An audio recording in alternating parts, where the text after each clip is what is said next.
Fox Sports welcomes you to the following presentation of the National Football League.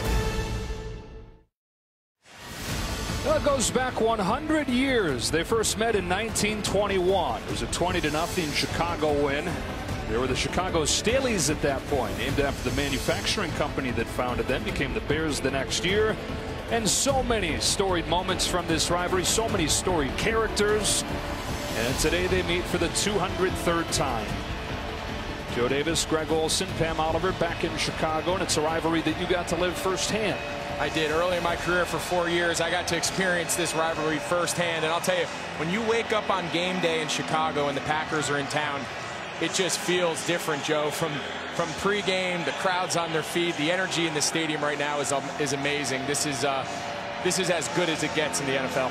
How about the weather today? 61 degrees, light blue skies above. And Matt Nagy's club won the toss, deferred to the second half. Off we go from Chicago. And the rookie, Kylan Hill, returnable. Hurtling to the 23. We'll talk about so many key figures in this rivalry through the years. At the center of things over the last decade plus, Aaron Rodgers, who is 21-5 against Chicago with 55 touchdowns, only 10 interceptions. They swept him last year, 8 touchdowns, no picks, and this guy's just been a thorn in the Bears' side time and time again. He has. They have nightmares about this guy here in Chicago. He's been a wrecker, but I think they respect him. I love him. I'm sure a lot of the Bears fans were holding their breath this offseason, thinking maybe that day was coming to an end. But here he is under center. Very familiar position. And out of an empty set with a free play, and then the whistle blows. And we're going to have a penalty before we get our first official snap. Bradley Rogers, head referee today. And the head coach, Matt LaFleur, got his 30th win already last week, and the overtime win in Cincinnati.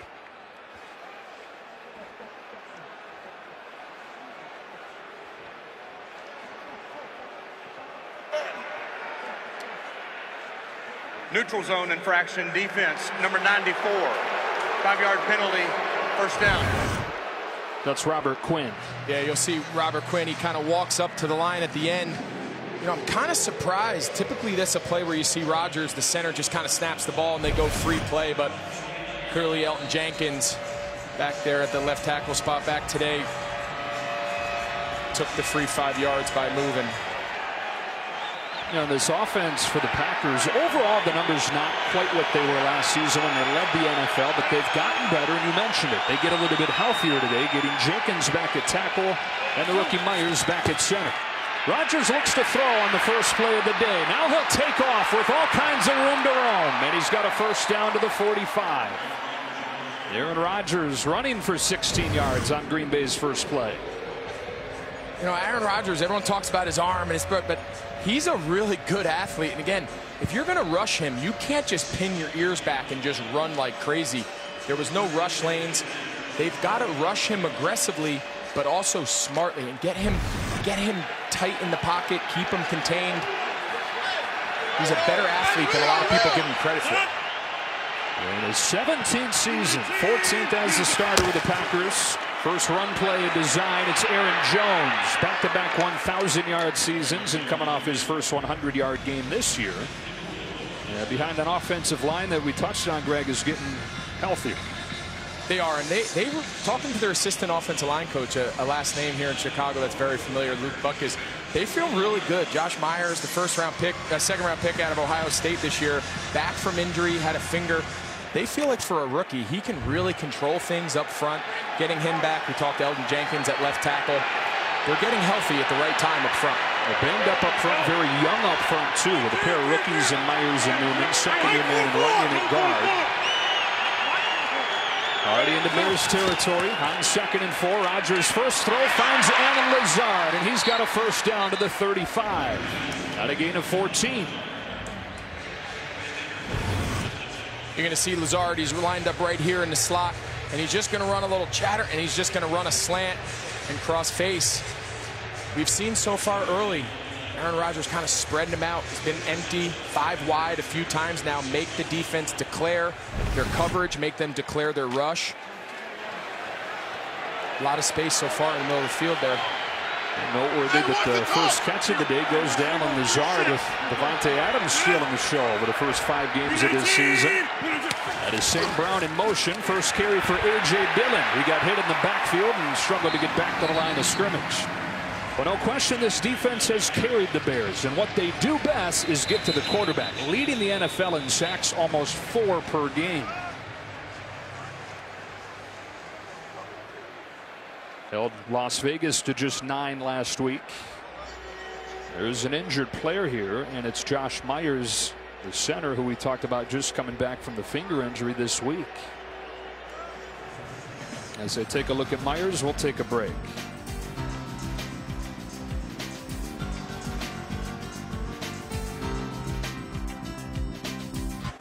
Just as they get Josh Myers back, they lose him again.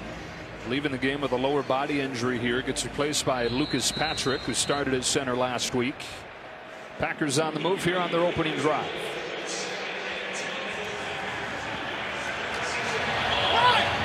Trying to get their 5th consecutive win over the Bears. Their 10th out of the last 11. 4-1 over the first 5 games, with the Bears sitting at 3-2, right on their heels in the NFC North. Out of the gun on 2nd and 10. Rodgers given time, lofty one down the sideline and out in front of Adams, who is chased by Jalen Johnson. And that's a matchup we're going to see all day today. The 2nd-round pick from last season, and Johnson chasing Adams. Yeah, it was funny this week. There was an article they talked about Jalen Johnson before last year's draft. Prior to being drafted by Chicago, he's talking, if there's one player in the NFL you'd love to go match up against, he says Davante Adams. Here he is now playing in Chicago.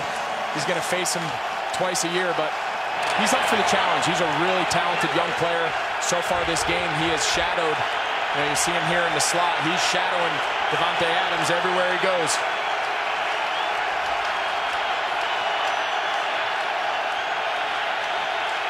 On 3rd and 10, Bears getting home with Khalil Mack, who has come to life again for Chicago. And they get their first sack of the day, knocking him back to the 45. Got it.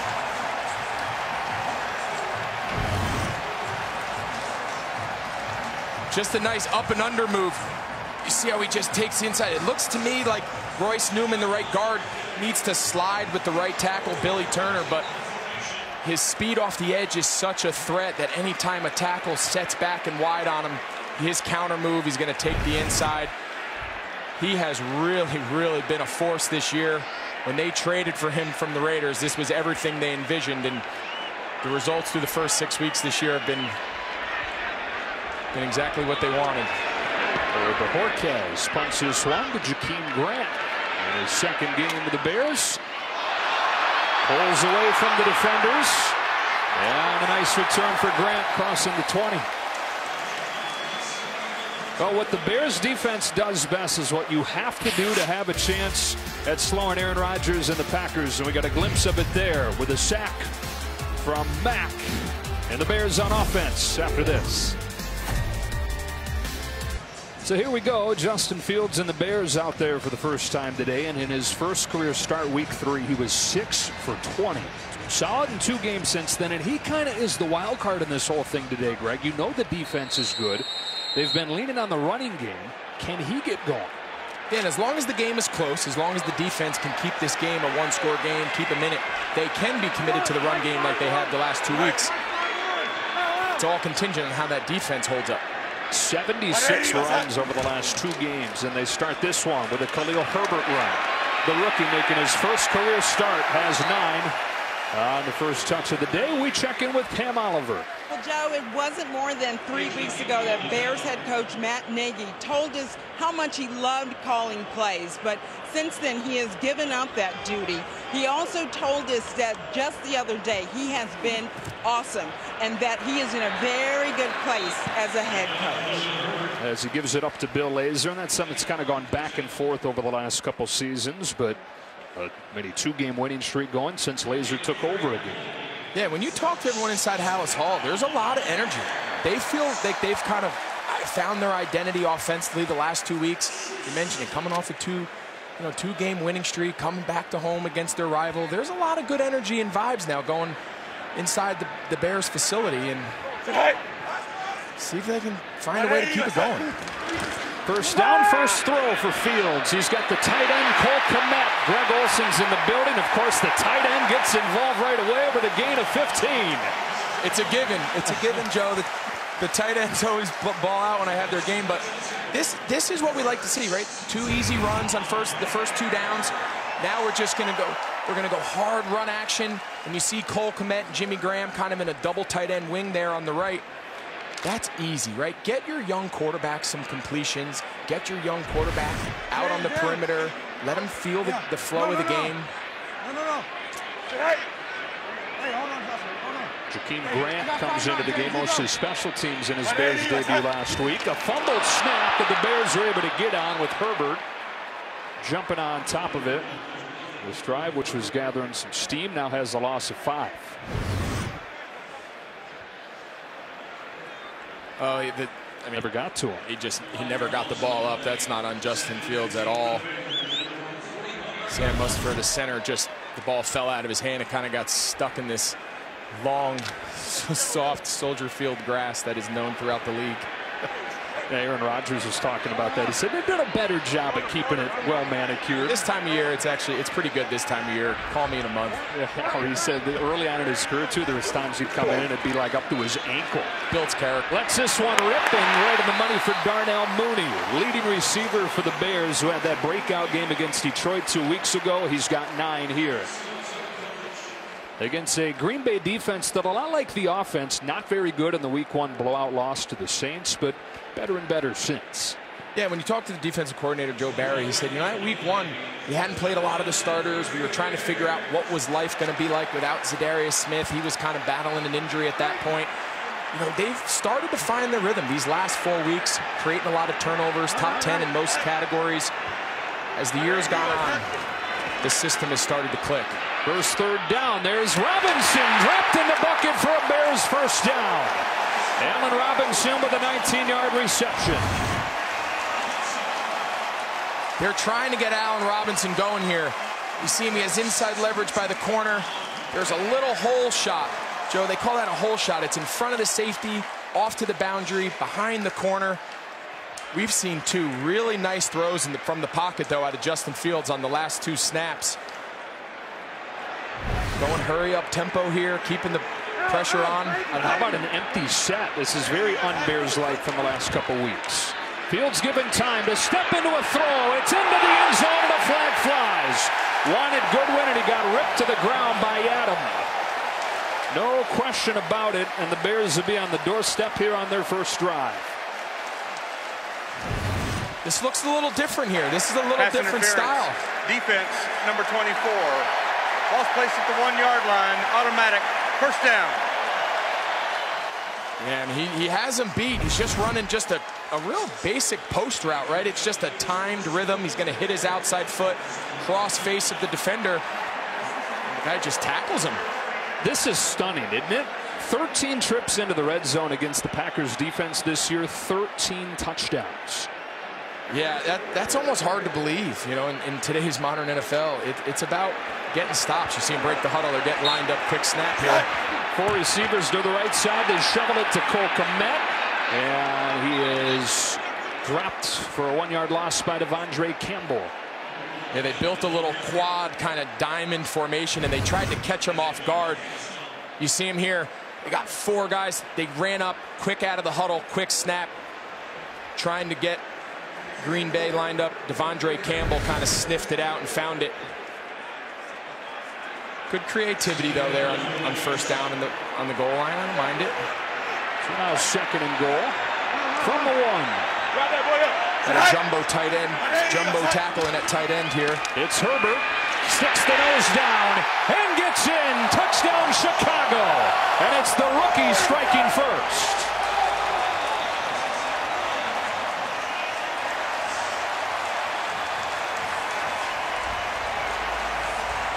Well, first career start today, and he's got his first career touchdown, capping off this first drive.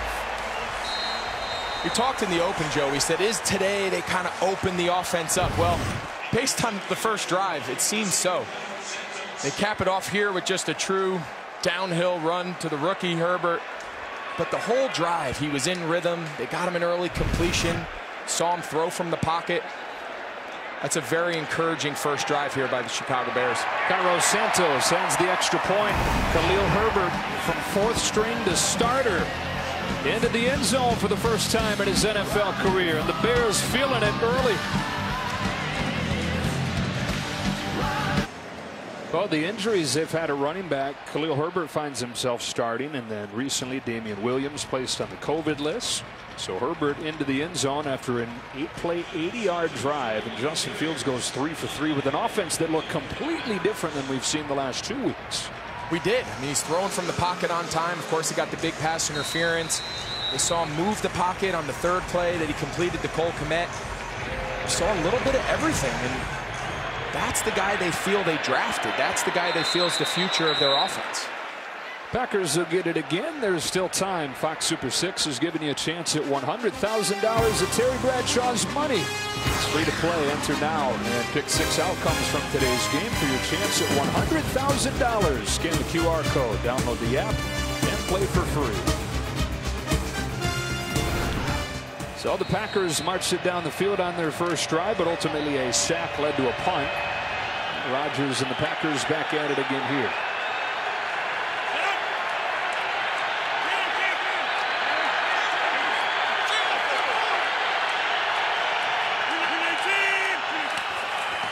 First down run for A.J. Dillon. And he was met by a Khalil Mack.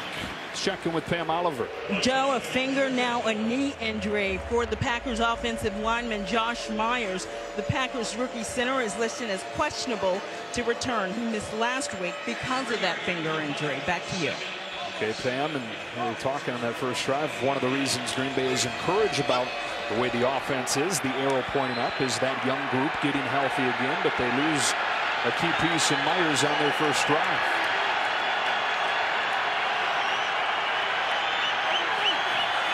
On 2nd and 7, Rodgers in trouble and sacked for the second time today. This time it's Robert Quinn.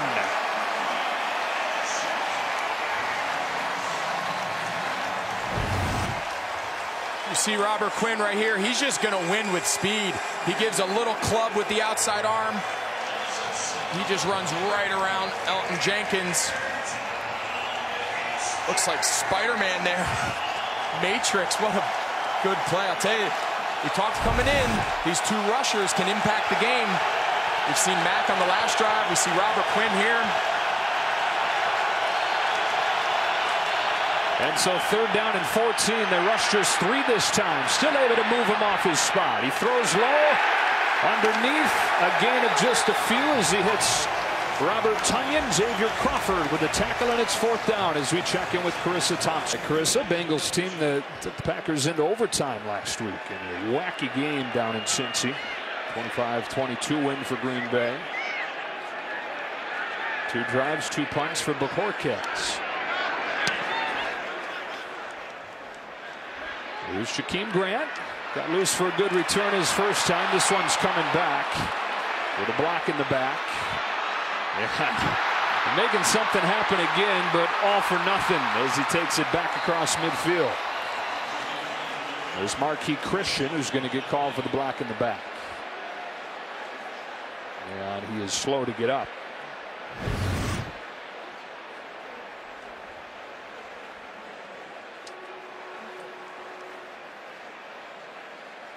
Yeah, you'd like to see him just kind of, they call it a little run by. You kind of just throw your outside shoulder, turn your back, and just screen him. There's no need to put your hands on his back. It was definitely the right call.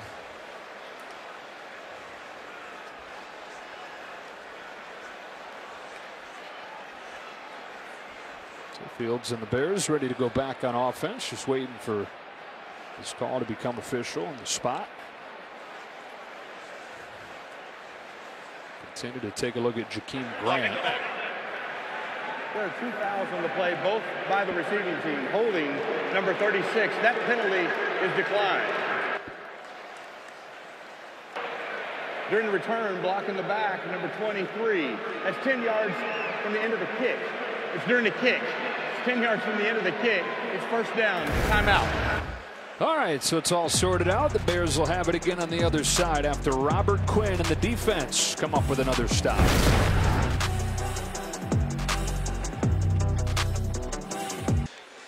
Well, some of the faces of this rivalry over the 100 years on the defensive side. Bears defense, couple stops so far.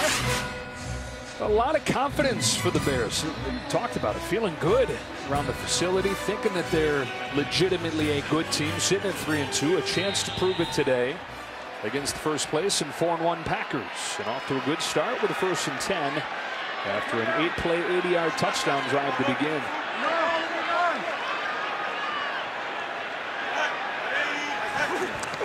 Fields hands it off on first down. Herbert, couple of cuts into the clear. And the rookie across the 35 with a big gain on the first play of the drive of 23 yards. And now it's Kenny Clark who is slow to get up. It's just going to start as full zone to the right, and he's going to take this all the way back door. Watch. He's going to, there's nothing front side. He's going to bend it all the way behind the left tackle. Jason Peters makes one guy miss now. He's at the second level. They're really high on this kid. They think he's pretty talented. You know, he's in there, the injuries to Montgomery, and you mentioned Damian Williams on the COVID list, but typically going into a game with a rookie running back's not ideal, but they think Khalil Herbert's pretty special, and they're pretty high on him. Good to see Kenny Clark to his feet, walks off of the field. Yeah, Herbert, 4th string to begin the season if you include Tariq Cohen in the equation. Let's take one more look at the Kenny Clark injury here. This is something Green Bay doesn't want to see. You could argue that Kenny Clark's their best player, and he is a game wrecker inside. Can't really tell exactly what happened, but it's already a defense that's banged up. You touched on it a little bit. That first drive, Zadarius Smith is still out, and they're down both starting corners as Kevin King is out, joining Jair Alexander missing for the Packers. And the Bears went right at Isaac Yiadom, who's making his first start today. Back to the ground, and Herbert for 5. Yeah, you wonder how much of the game plan coming in when you know your opponent in Green Bay is down some corners. You mentioned King and Alexander. You know, how much does that change your philosophy? You know, is that part of why early in the game they decided to go after them in the air and led to the long PI? You know, be interested as the game goes on. Is that something they just wanted to sprinkle in early on and then get back to the run game? Or is that something we're going to continue to see throughout the course of the afternoon? Rasul Douglas, who just saw 29 for the Packers in the game, replacing Yiadom. On 2nd and 5, Fields to throw again. That one's out of the reach of Mooney, and it's 3rd down. You've got the veteran on one side and Aaron Rodgers, 26 starts in this series. And then Justin Fields at just 22 years old, the 2nd youngest quarterback to start a game in this rivalry's history. Got to go back to Bob Avellini, 1975. Found the only guy that was younger to start in this rivalry. Justin Fields at 22. He was 6 when Aaron Rodgers was drafted.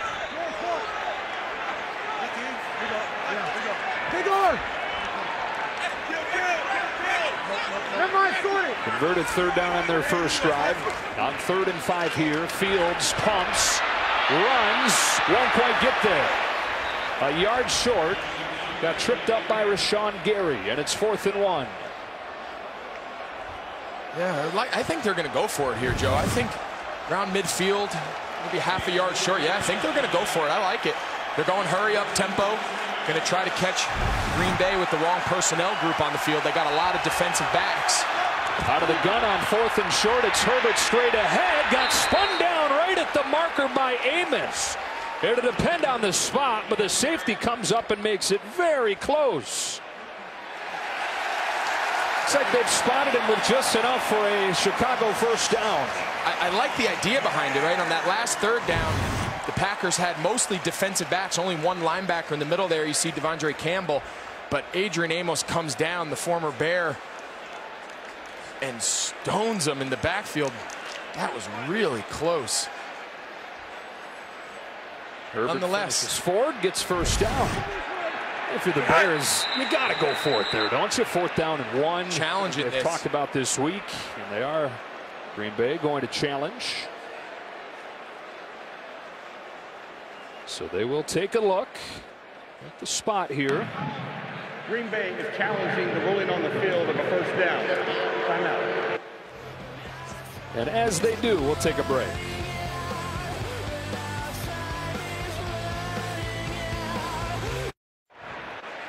It was close, but the call will stand, and just not enough there.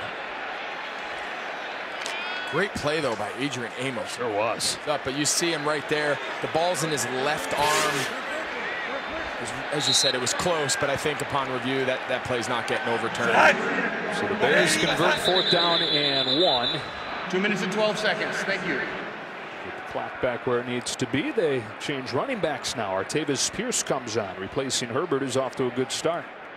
6 carries, 43 yards, and a touchdown for Herbert.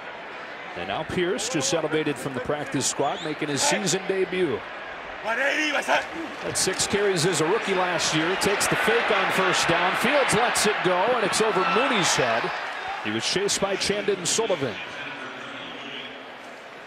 I like it, though. That's a little bit out of the ordinary for the last few weeks on first down. You know, we've seen him be very run heavy. They brought in a jumbo offensive lineman, show a run set, little play action, and take a decent shot over the top. We've seen him be a little high on a couple throws, but I don't mind that on first down. Just continue to not be predictable through the run game. Put your quarterback in non-predictable passing situations. This guy who has a senior at Ohio State, 41 touchdowns with just 3 picks. Quick trigger to Mooney, another easy throw for him, and good play on defense by Rasul Douglas to limit the gain to 3. Yeah, they ended up having both their guys block the same. They both blocked Adrian Amos. I don't know if Cole Kmet's supposed to come up on Rasul Douglas out there, but good play nonetheless. But they got 2 for 2. That's why he threw it. Not really well executed there on the perimeter by Chicago. And so it's 3rd and 7.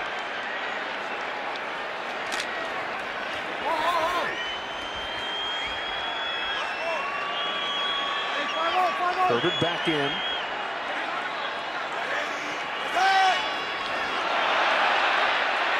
Fields sets his feet, heaves one deep with nobody home. It's picked off.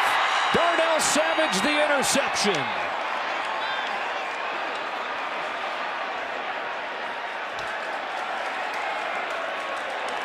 Some confusion back here at the line of scrimmage. They think it. I think it was a free play. I think he thought it was a free play. Ruling on the field is an interception by the defense, first down. There was no flag. I think Chicago thought that Green Bay had jumped. Savage ends up with the interception. I think Justin Fields threw that thinking he had a free play. Obviously, there was some confusion there. In essence, though, on 3rd down, it ended up being no different than if you just punted a touchback. But it's clearly an interception. Nice play. Would have liked to have let your punter try to pin him a little deeper, but nonetheless, not all too different of an end result. But good stop there by Green Bay. You know, Chicago, defense kind of got 2 big stops. Chicago's first possession, they go right down the field and score. See here. I think see why Chicago, that was real close as the ball was snapped. Was the defensive tackle in the neutral zone. You see why you think of it. You got to be sure there's a flag down. He heaves it up. Rodgers back on offense, chased again, got hit as he let it go, and the Bears are doing what they've done all season. That is make the quarterback feel him. And as a flag flies here at the end of the play. And by at the end of the play, I mean way after the play. Mario Edwards right in the middle of things again. Like conduct, number 97 defense. Yikes. That's a 15-yard penalty and an automatic first down. Time and number again, Mario Edwards. Towards disqualification. Unsportsmanlike conduct. You see Edwards, he's laying on top of Rodgers. Yeah, the NFL is making a big emphasis of that. You know, we've seen it week in, week out, all over the league. You get in the face of the other guy, they're going to call it. The NFL's trying to really crack down on those tauntings, those celebrations in guys' face, and just no real need for it. Just get up, 2nd and 10. Instead, you give him 15 yards and a fresh set of downs. From the 35. Jones was outside. He comes in motion, takes the flip, now changes directions. Rodgers sticking his nose in there trying to give him the block. Helps him get back to the line of scrimmage at least, and we check in with Carissa. Thank you, Joe. 4-1 Chargers against the 4-1 Ravens. Lamar Jackson hands it off to Latavius Murray, who does the rest. Ravens driving again, currently 7-0. Joe? Chris, a couple teams that played in thrillers last week. Watch Rodgers here, huh? Paving the way, kinda. Travis Gibson, number 99, does a great job. They call that setting the edge, right? You're the edge player. Nothing gets outside you. Aaron Jones tries to reverse field and use Aaron Rodgers as a lead blocker. More traditional run here for Jones. Eddie Jackson from his safety spot throws him out of bounds, and it's 3rd down. 2-time Pro Bowler Eddie Jackson, who was so productive early on in his career. Not quite as loud last couple seasons, hoping he can come on again. He is. He seemed like every time there was a turnover, he was the one behind it. Picks, fumbles, pick sixes. He's a talented player. Well, the Bears off to a great start, leading 7-0. Through with a quarter on Soldier Field.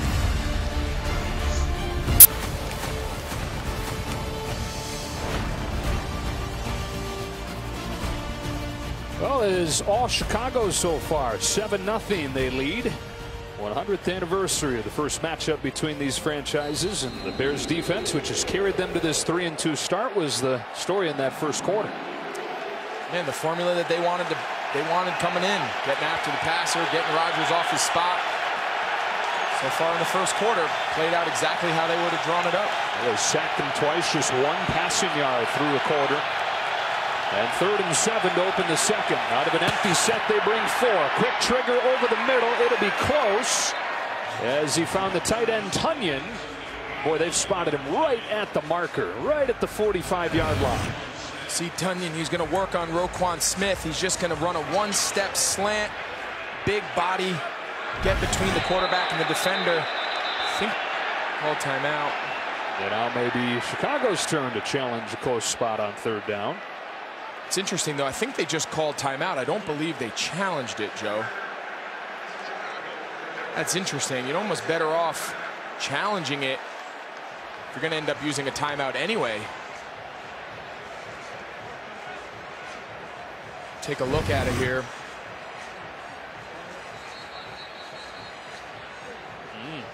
I think they got a case. I think it's really close, but I don't believe they challenged it. I think no. Obviously they didn't. They just called the timeout, which is interesting. Now he's challenging it. Okay. He had a little more time to think about it. And there it is.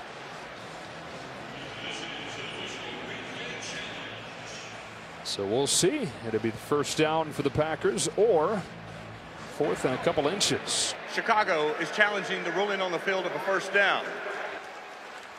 And we'll find out when we come back.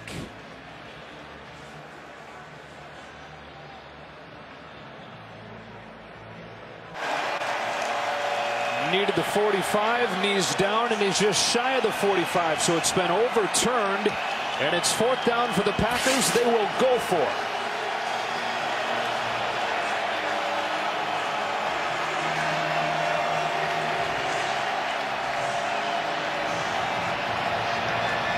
Well, the Bears offensively were able to convert a 4th down and short earlier in this game. Packers trying to do the same. Opening seconds of this second quarter.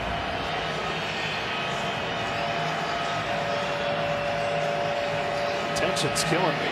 Let's do it. Now before still talking things over with head official Brad Rodgers. Everybody on the same page now. Had to get sorted out the timeout situation. They keep the timeout that he took to decide if he wanted to challenge. Getting on the same page on that. So here we go with 4th down and less than 1.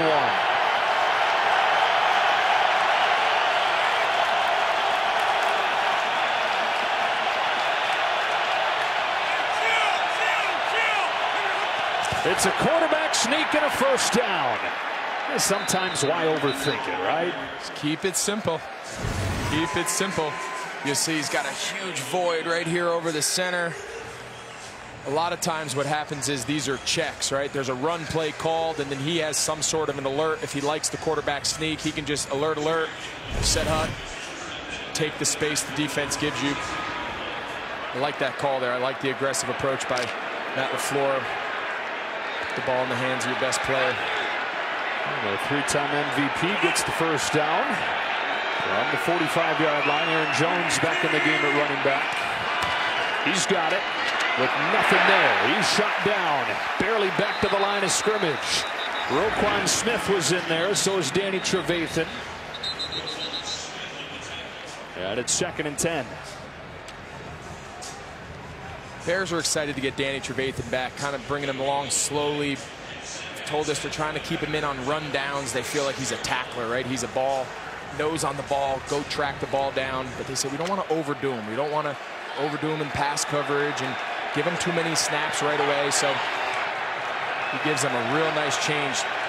Kind of give Alec Ogletree a little bit of a break at inside backer.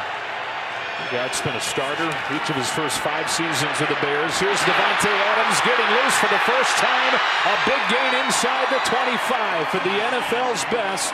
29 yards for Adams. You said it, Joe. He's the best receiver in the NFL. There's no question in my mind. Jalen Johnson's shadowing him. He has him playing kind of in the slot. Gives him a little stutter across his face on a slant. He's had an incredible career, and that goes to show you how incredible last week was. 206 yards was a new career high for him in the overtime win. He's so special. You know, talking to him and Aaron Rodgers this week about their connection, their chemistry on the field, and how much of that plays in from what they do off the field together, and seeing the game through the same set of eyes. I mean, it was just an awesome conversation. Those two guys are special. Jones into the teeth of the defense, keeps on churning. Now, Davante, he claims that he had a feeling. He told his wife, he told some of his friends and family, I think I might have a career day today. And he added on to his NFL leading total, 42 receptions over 5 games, 579 yards, also leading the NFL. When we asked Aaron Rodgers, you know, what makes him so special, he said he sees the game like a quarterback. And so often, right, receivers want the things to be in their way and routes that I'm comfortable with. At the end of the day, the receiver's job is to see the game through the eyes of the quarterback. And that's exactly what Davante Adams is for Aaron Rodgers, and Aaron Rodgers loves him. Adams out on his second down play. Big hole for Jones, who sets up 1st and goal for the Packers. Now, he also takes them into the red zone, Greg, where last year they were historically good. This season, they're 27th. Yeah, and if you want to put your finger on maybe one aspect of this Packers offense that seems maybe a little out of sorts from what we've seen, especially last year, as you mentioned, with the historic numbers in the red zone, it has been down here. They call it the gold zone. They started that a few years back when Matt LaFleur got there. They've all really embraced it. And over the years, they've been the best in the league. This year, a little down, but I don't imagine they're going to stay down very long with Aaron Rodgers. Adams comes back in. It's a run play for Jones, who skates to the 6. And the discussion this week was they want to be more aggressive with the play calling. That doesn't mean getting crazy or throwing at every play in the red zone, but they think they've been pretty basic so far, not going too far down that call sheet, trying to open it up a little bit. They do, and they think it's just a matter of time. If you look last year, all the touchdowns they threw down there, the 80% conversion, a lot of that was Robert Tonyan, a lot of that was Davante Adams. Those two guys, red zone-wise, have been a little quiet, especially Robert Tonyan. They got to find a way to use his big body down here. Last year, kind of had a breakout season. Jones again, stays on his feet, keeps the legs turning, and gets inside the 1. Boy, it looked like that was shut down at the 5, but Jones, great balance, great strength to get to the doorstep. What an effort here by Jones. You see him put his hand down, keep his balance. Look at his legs. Just short. What a great effort. And so 3rd down and goal from the 1. Got to imagine, Joe, this is 4-down territory, right? They've converted 4th down on this drive already. Empty set. On 3rd and goal. Jones comes in motion. Flipped ahead into the end zone. Touchdown. It's Allen Lazard and a shovel pass from Rodgers. How about that design? Really well designed goal line play here. They're going to bring Aaron Jones across. Here's Lazard. They're going to pull, and it's just they're going to kind of fake the wide zone. It's a read, and then he's going to just shovel pass it. If that end closes, he's going to hand that ball. It's kind of a zone read type concept. It's either a handoff or a shovel. Really well designed, really well executed. Good answer there by Green Bay. Mason Crosby coming off that adventure of a week, and since he adds the extra point. Speaking of getting a little bit farther down that play call sheet, this would certainly qualify with a shovel pass for Lazard's first score of the season.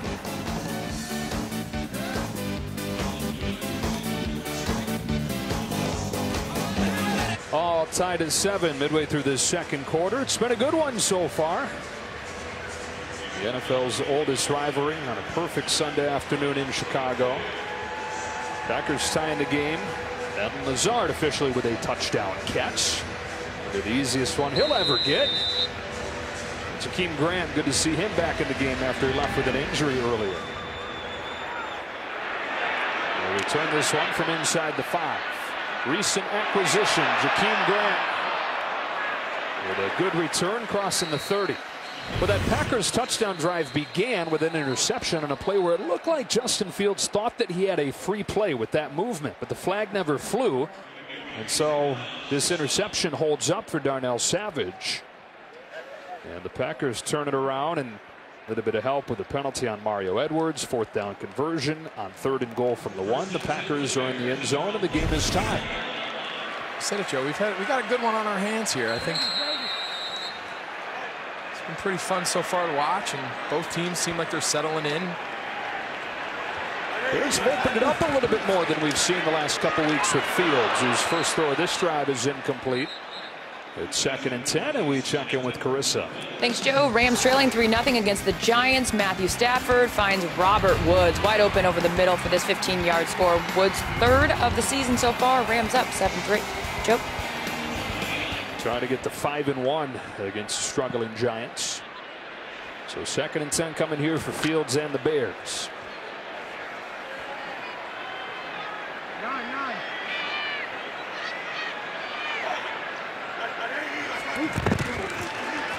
Herbert, nothing doing. Gain of just 1, 3rd and 9. Hey. All right, hey, stay. They don't love to find themselves in these situations, Joe. 3rd and 9. You know, 1st and 2nd down, kind of off schedule there, and finds themselves in a, you know, it's either a drop back pass or it's a screen. You know, you put yourselves kind of playing into the hands of the defense. It's not been the formula for this Bears offense the last 2 weeks when they found a little success, but you don't have success in 1st and 2nd down, especially in the run game. You kind of find yourself in these positions. So Jalen Smith there a moment ago making his Packers debut. 3rd down and 9. Fields works out of an empty set. He's given time. Coverage downfield is tight, and nowhere to go with it. Thrown down by Jonathan Garvin. And it's 4th down. Nice pursuit there by Garvin. You know, Justin Fields now, he's a heck of an athlete. He's tracking him down. This will go down obviously as a sack. You'd like to see Justin Fields learn to just kind of throw that ball away, save himself the hit. But nonetheless, last couple possessions now, Green Bay's defense seems like they've started to get a little beat on what Chicago's plan is coming into today, and back-to-back stops. First punt today for Pat O'Donnell. The rookie Amari Rodgers goes back to return it. He barely got that thing off. Returnable for Rodgers from the 25. Amari Rodgers crosses the 40. Good field position for Rodgers and the Packers. It trailed 7-0, now tied at 7. And Matt LaFleur's offense has it when you come back.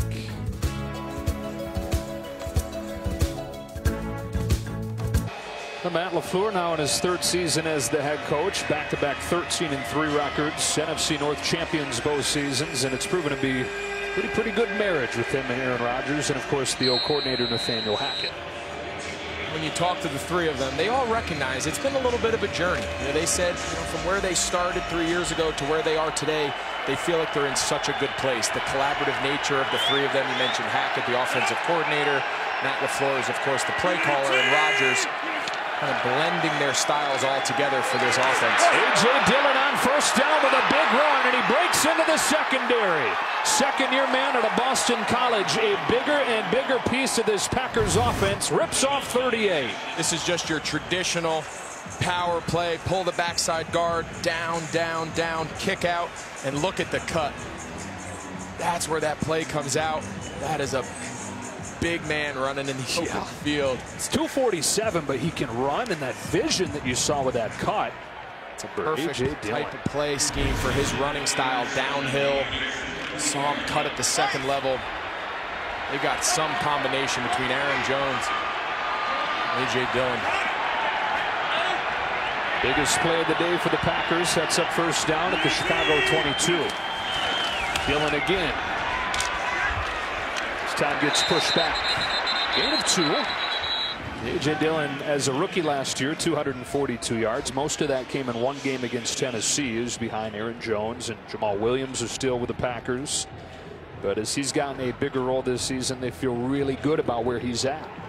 And the biggest thing when you talk to their coaches, the biggest thing they point out, they say, you know, everyone sees the downhill runs like we just saw the play before, but they said he's a really good receiver out of the back, out of the backfield. They have a lot of confidence throwing the ball, catches it with his hands, he's smooth. They feel like he can continue to carve out a bigger and bigger role, even playing kind of second fiddle a little bit to Aaron Jones. Yeah, we got to see him in the passing game last week. Had a career-high 4 catches, including the touchdown. Timeout taken here.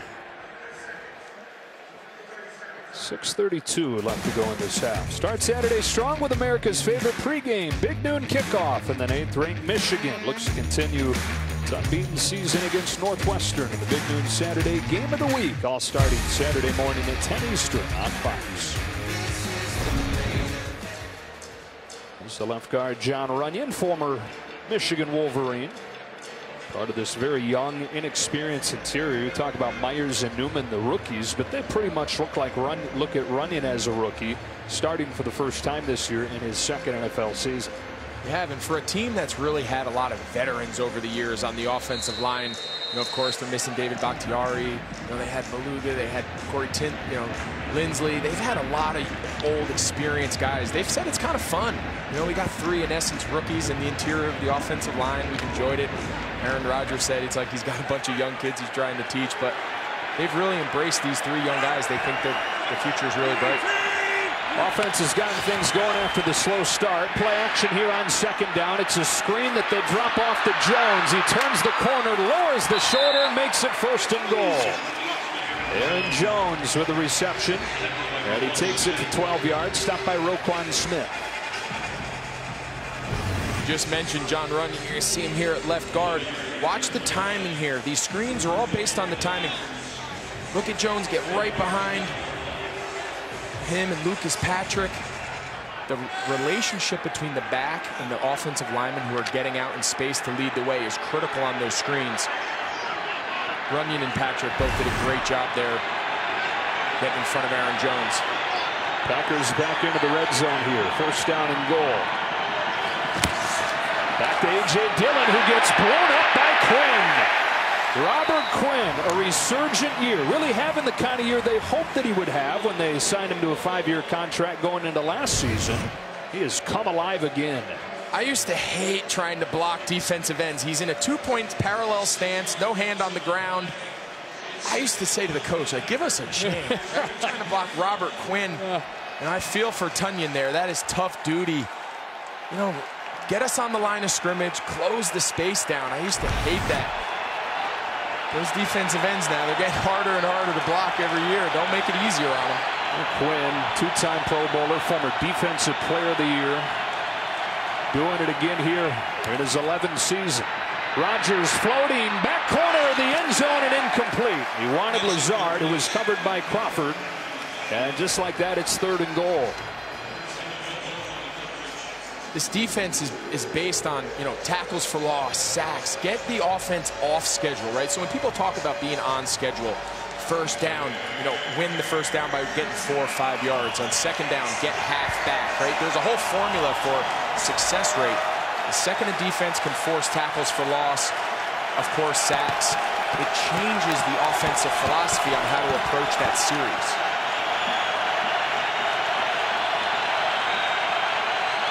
Third down and goal from the 15-yard line. Rodgers well protected. Back of the end zone. Up top and a touchdown. No, they're going to say he's out of the back of the end zone. St. Brown celebrating what he too thinks is a touchdown. But they say he was out of the back of the end zone. So incomplete plus a flag.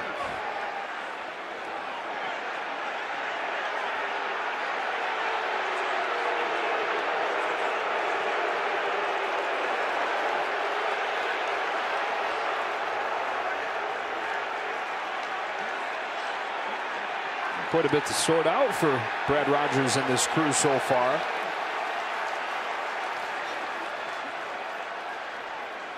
Judging by Eddie Jackson's reaction, looks like this is going to go on the Packers. Are they going to call St. I don't know.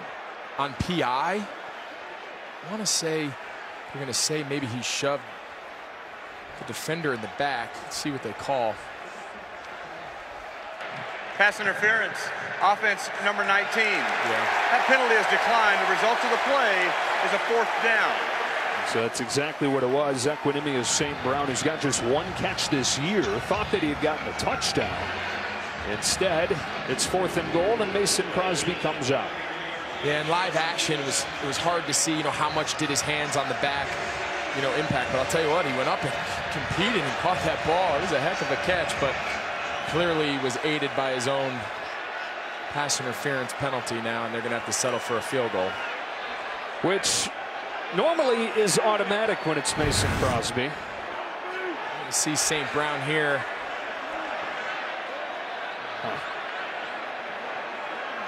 Also, how is it called out of bounds? I don't know why they called that incomplete. It was clearly, he clearly had 2 feet in bounds. It's pass.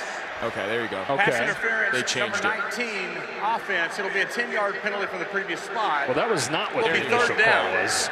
And because they are now saying that it was a touchdown, Chicago will take the penalty. Yeah. They obviously got together as a crew, because originally it was definitely ruled incomplete. That's just odd to see them get together and minutes later say, oh, by the way, it was actually a touchdown. I'm just glad they got it right. Right. At the end of the day, I think they got it right. Let's take a look here. St. Brown. If there was any push, it was real subtle. I'm not sure. I think Chicago just got away with one there. It looked to me like that should have been a touchdown. It was a heck of an adjustment on the ball by St. Brown, but nonetheless, they find themselves with another 3rd down opportunity. Penalty obviously stands, and here we go. It'll be interesting to see how they operate here. 3rd and goal from the 25. How aggressive are they? And a whistle. It's blown dead. Timeout, Chicago.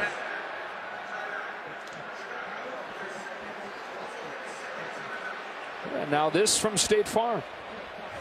Kind of a disjointed sequence here, isn't it?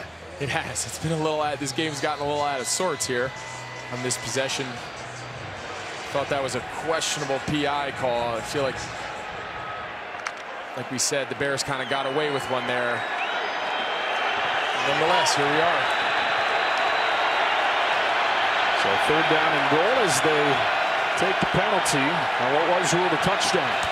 Rodgers quickly into the hands of Adams, and they'll get what they can, center things for the Crosby field goal attempt.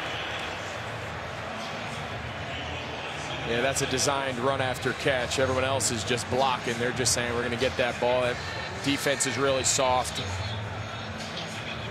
Long, kind of distance the game there and try to just get run after catch and see if you can pop one. But as you said before, field goals last week were a bit of an adventure, and we got our first one here early. Yeah, Mason Crosby had made 27 in a row before he missed 3 down the stretch in an overtime last week, for ultimately hitting the game winner from 49. This is from 39, and it gives the Packers their first lead of the day.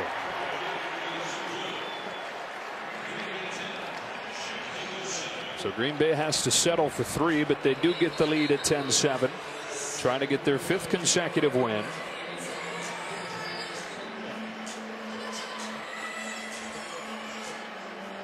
Yeah, Fields and the Bears trying to pull an upset win, looking for a statement win. They get the 4-2. Let's check in with Kurt. Coming up on the Verizon Halftime Show, we'll go deep into the early action today, including the huge AFC matchup between the Chargers and Ravens, and Kansas City battling the football team from Washington. Whoa. See you at halftime. Tension there. Kurt and more Kurt and more Kurt. 10-7 game late in this first half. The Bears on that first drive, they go 80 yards in 8 plays, opening things up from what we've seen, but pretty quiet since then. Down 3. Here's Grant, angling to the sideline to get it. Steps out of an ankle tackle, accelerates in the teeth of the coverage team to the 33.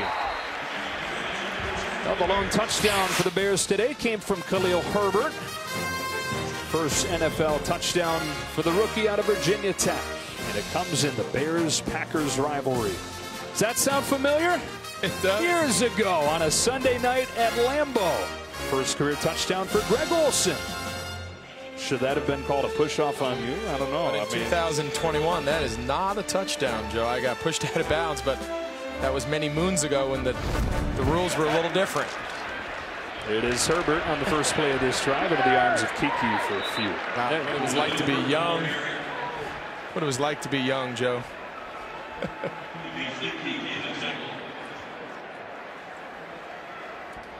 And, you know, so many rivalries across the NFL. And sports period, you hear the coach speak about it, right? It's another week. It's another week. Both teams lean into this one. They do, and the fan bases do too. The cities rally around it. I mean, this is truly a unique NFL rivalry. It almost has more of a college vibe, right? Where the teams, the cities, everyone rallies behind it. It's really special. 2 really cool fan bases that love their franchises. Fields boots, steps away from Clark. Thought about heaving one long. Now he'll run, which we've not seen him do much. He's stopped by Rashawn Gary. Gets close to a first down. Had his eyes downfield. Did he have anything there? I think he's got Allen Robinson here. They blew the coverage. Oh, boy. He's trying to find him.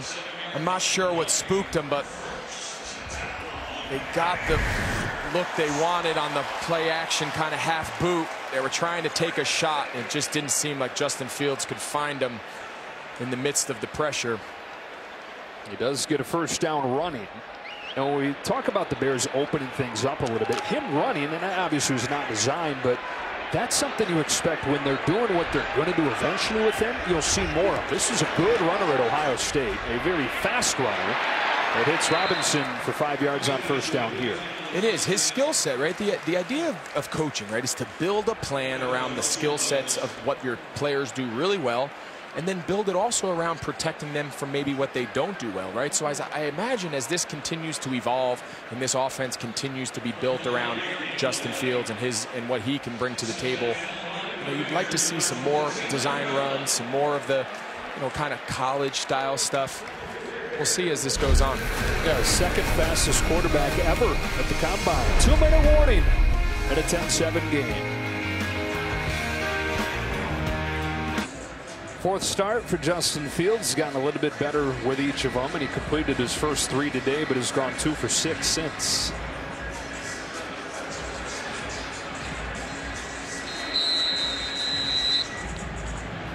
There's David Montgomery as the running back depth chart has really gotten depleted. Montgomery, who is so good, an injured reserve with a knee injury, and then Damian Williams on the COVID list this week. So it's the rookie Khalil Herbert standing alongside Fields on 2nd and 5. He's got it. He gets a few, and it'll be 3rd down and short with Adrian Amos making another stop. It's going to be interesting to see how both teams kind of handle this. We're just under the 2-minute. You know, who takes the first timeout? How does Green Bay play with their timeouts to try to save some time for Rodgers, assuming they get a stop here? Vice versa, right? The Bears get a first down. Do they go a little more up-tempo? Try to get a score before the half. It's a critical down here. Third down and 2. Fields looks to throw. Out of a collapsing pocket, slips it underneath to the tight end, and he's got a first down. That is Cole Kmet, second catch of the day, and he got just enough to keep the drive going. And I think his second effort by Cole Kmet is what got it. I don't think originally, I think Devondre Campbell stopped him short, but great effort to get the first down. Back to the year on first down. He puts this one in the money to Marquise Goodwin. First down at the 35. Great ball. That's a really good rhythm throw. Nice route onto the boundary here. But that's a great ball from the pocket. We've seen now a few times, especially on the first drive. You mentioned before he got off to a fast start, but he's a good pocket quarterback. You know, when he sets his back foot and just lets it rip, we've seen him be accurate. We've seen him be on time. Confident throw there. 7 of 11 now. Looks to throw again. First read taken away, so he runs and slides and gets popped. Flags flying from all over the place. Everybody who's got one is throwing one. Rasul Douglas hit him as he gave himself up. Nice to see him bounce back up. Took a tough shot. Let's see here. Yeah. It's a tough shot. He's clearly sliding. He kind of takes the first shot, then his head kind of bounces off the ground, but it seemed like he bounced up pretty quick. There are 2 fouls on the play, one by each team. Holding, offense number 68. That penalty is declined. Personal foul, defense number 29. This foul's offset at the previous spot. Will be first down. Yes, I'm not sure actually declined. The penalty so was offset. James Daniels, the right guard, they were trying to set up a little tight end screen. That's what you saw Justin Fields kind of pump. They kind of guarded it. Cole Kmet wasn't open. But then clearly the personal foul. So personal fouls and other penalties offset, so the Bears don't get the benefit of that, unfortunately for them. So we just redo this 1st and 10. It's a run for Herbert. Campbell there to finish him off. Gets a couple inside a minute left. One timeout for the Bears. Down 10-7.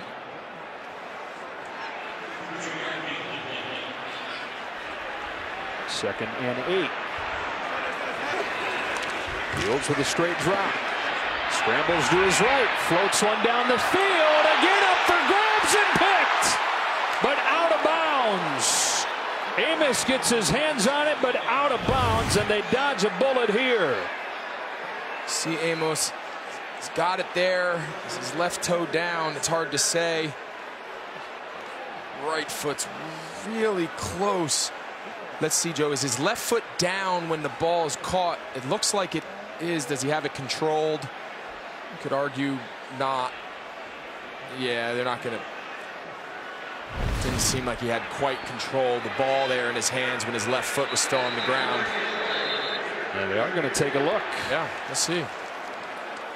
But it's the second time today that Fields has just thrown it up for grabs in the back of the end zone. First time it was picked. This time, depending on the outcome of this review, might be as well. Yeah, he thought Allen Robinson was going to kind of scramble drill to the back pylon. Allen Robinson looked back and saw Fields running. But you see here, this might be a better angle. So his left foot's down when the ball hits his hands. Are they going to say he clearly has it? His right foot, is there a little green there between his cleat and the sideline? Well, a couple things to look at here as we bring in our rules expert, Dean Blandino. What do you think, Dean? Yeah, the key here is control with that left foot still on the ground. Does he have control in that right hand? Looks like he's still establishing control at this point. The foot comes off the ground, and then we only have 1 foot down. It's close. I don't see enough to change it. But again, it comes down to control with that left foot still on the ground. All right. And again, the call on the field is incomplete. Rasul Douglas, his buddy, seems to think that they're going to overturn it. He's watching it on the video board saying, look, you controlled it. Got the Verizon halftime coming in just a few. Kurt, Terry, Howie, and Michael. Well, either way, the Bears got to feel good about where they're sitting here. Within 3 points. This 3-2 start, they feel good about. A lot of skeptics around town and around the NFL still. This is a chance, though, to kind of say, okay, see, we're for real. Go out and prove what they're talking about. Prove that this 3-2 start is real. Here's the call. After review, the ruling on the field stands. Incomplete pass. All right, so they'll stand. 3rd and 8. Yeah, I think it's the right call. But to your point, Joe, I do. There is a. We saw them a few weeks back. We were in Cleveland. We had that game against the Browns when, it was just by all accounts a really tough day for Chicago. But since then, there's been kind of a renewed spirit around the organization. A lot of that has been the development of Justin Fields, this run game, of course, the defense being as good as it is. So they feel pretty good about where they're at. But, of course, today's a huge measuring stick. The whistle came right before the ball was snapped, and looks like some miscommunication. Delay a game. No. Delay. 5-yard penalty. 3rd down. And not insignificant as he's sitting here on the fringes of field goal range. Yeah, and to get a delay game, it looked like Fields was communicating. Look, he tried to take a timeout. I guess they didn't give him it. You can see him kind of looking back at the official saying, I tried calling timeout and you kind of shook me off. But coming out of a break like that, get the play in, get in the huddle, and get ready. To take a delay after a long break in action is unconventional. He's in trouble and pulled down back at midfield. He somehow stays on his feet. Superman stuff. Now they blow it dead, but there is, let's see, as Dean Lowry got to him. Dean Lowry, does his right elbow hit the ground? Yeah, his right forearm is down. What an athletic play, though. And that brings this first half to a close. Green Bay. And so a missed opportunity. Game clock operator, please put 20 seconds on the game clock, please. Okay. 20 seconds. Thank you. We got a lot going on. Jeez. There is a lot going on. There is a lot going on. That gets there to 20 seconds. The Bears, though, missed opportunity there. They had the ball inside the 30-yard line. And instead, 4th and 23. Packers using a timeout to force this punt. Yeah, that possession wasn't handled real well. You mentioned they're in really good position there. We still have a timeout remaining. And at the minimum, you got to be taking a field goal attempt here to end the half and delay a game, and now a sack, and you find yourself punting. That's just really a poorly handled series there at the end of this half for the Bears offense, who seemed like they found a little something there for a while. You got a kicker, Greg, and Cairo Santos, who's made 34 in a row. Keep it in field goal range there. It's pretty much an automatic tie game. Instead, they've got to punt it. Yeah, very well done by Pat O'Donnell. So 11 seconds as Rodgers and the Packers come back out for the final few ticks. It was the Bears defense early that was the story, like it's been for much of the season. In the same way, they've gotten the job done. Getting sacks, a couple of them, one from Mack and one from Quinn. Then it was Herbert into the end zone for his first career touchdown before the Packers answered with Allen Lazard on 3rd and goal from the 1. Crosby had the field goal, and here we are at 10-7. Rodgers ready to take a knee to send this one to the break. NFL's oldest rivalry through at the half as Green Bay tries to get its 5th consecutive win. First half stats brought to you by State Farm. Aaron Rodgers, not necessarily an Aaron Rodgers-like first half, just 8 of 11, 73 yards. Some encouraging stuff from Justin Fields. He goes 7 of 12 and held below 70. End of the first half. We get you to Los Angeles for the Verizon halftime, which starts now.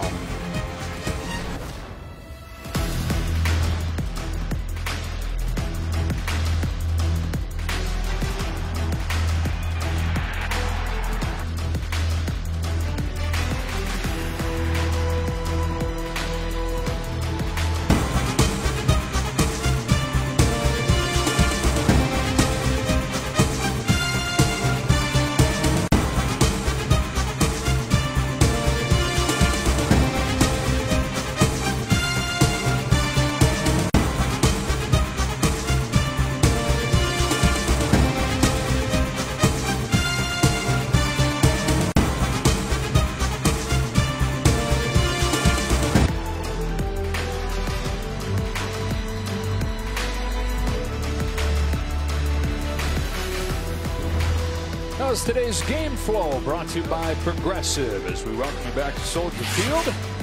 A 10-7 game getting ready to...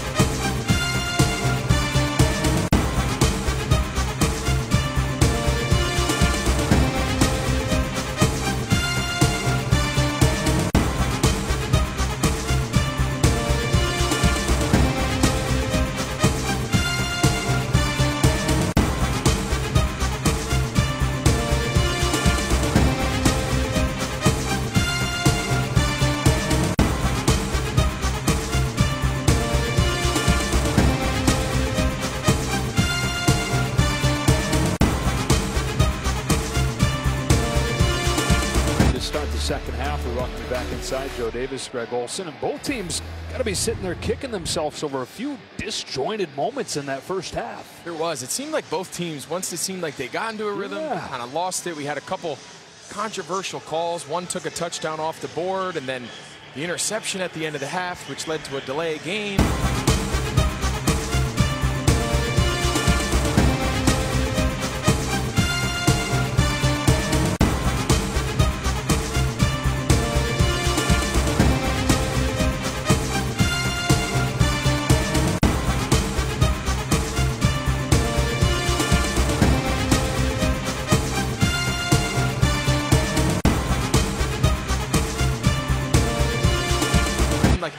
There was a lot going on there at the end. Both teams need to come out of the half, kind of regroup, resettle in, and trying to find a little rhythm to this second half.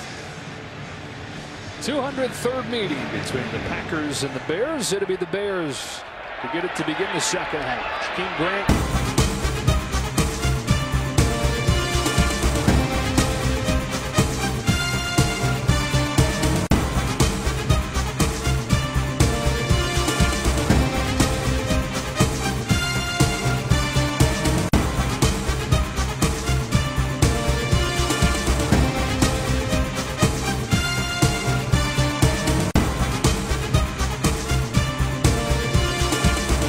It out of the end zone. He's been exciting to watch so far today. He crosses the 25. We check in with Pam Oliver. Well, the Packers did some good things in that first half before things sort of slowed down. I talked to Matt LaFleur about that. He says what we're going to do this half.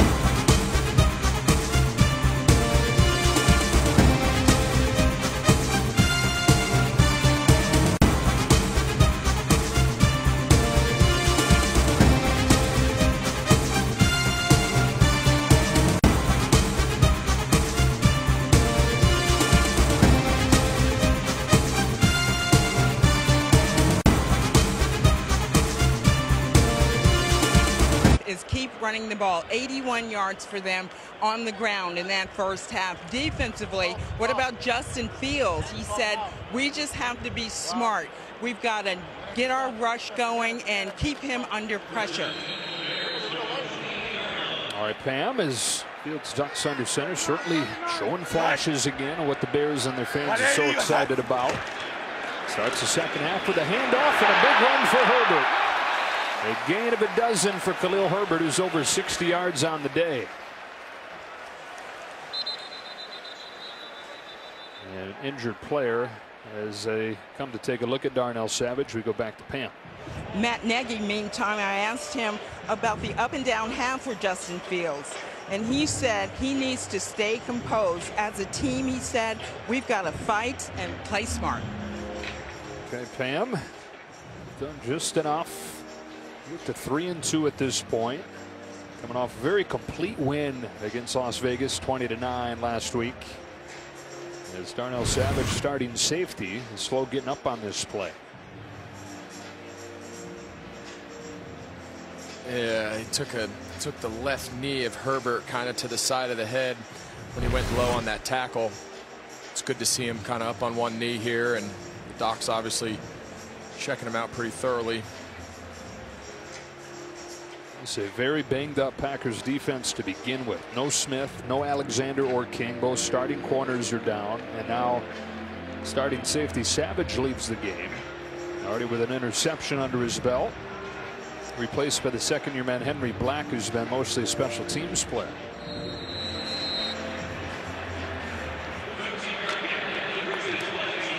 After they've been very heavy run the last couple weeks, they were perfectly balanced in that first half. 14 passes, 14 runs.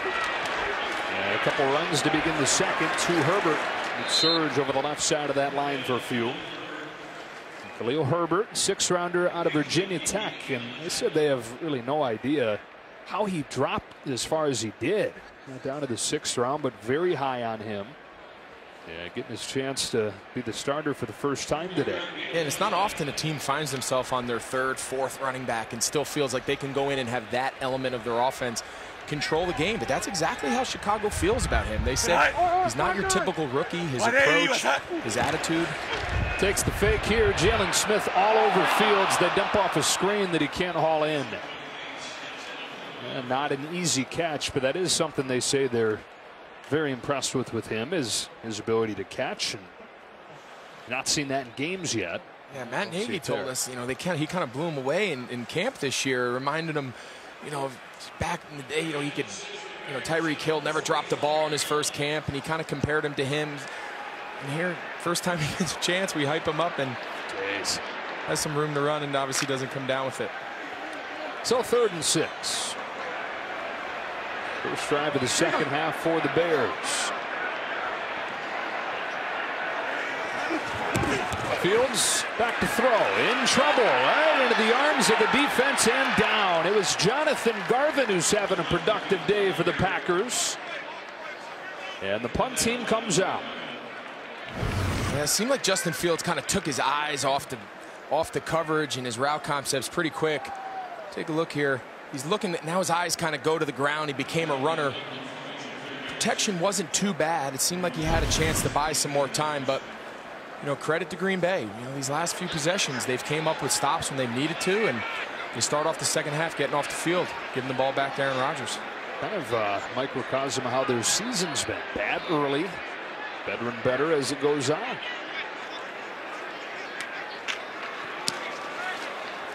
Punt from O'Donnell. A great one to finish off drive in the first half. This one's caught by Rodgers. And Aaron Rodgers and the Packers have it for the first time after this.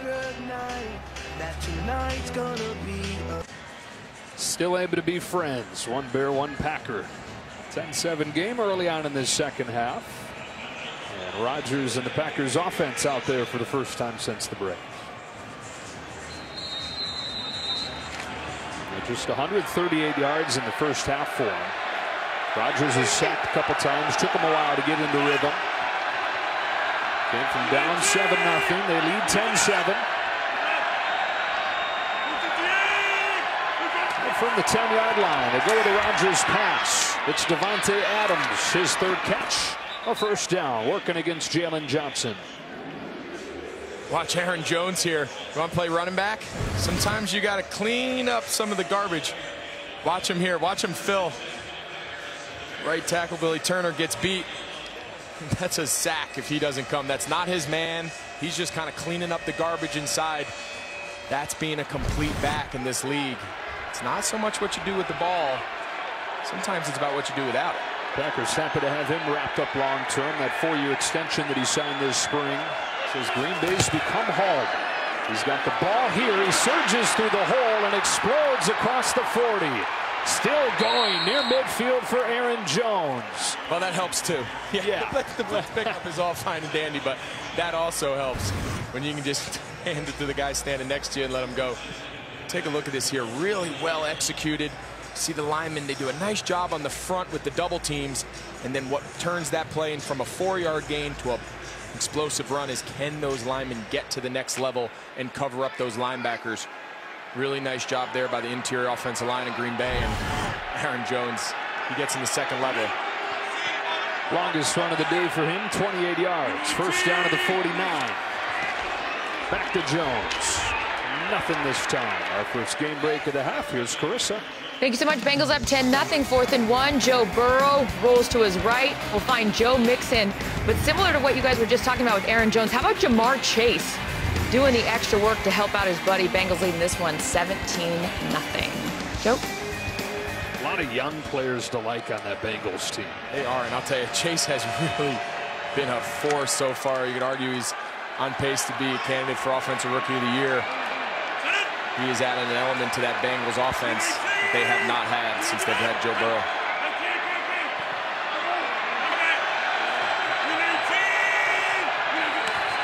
Second and 9. Jones again. That stood up by Jackson.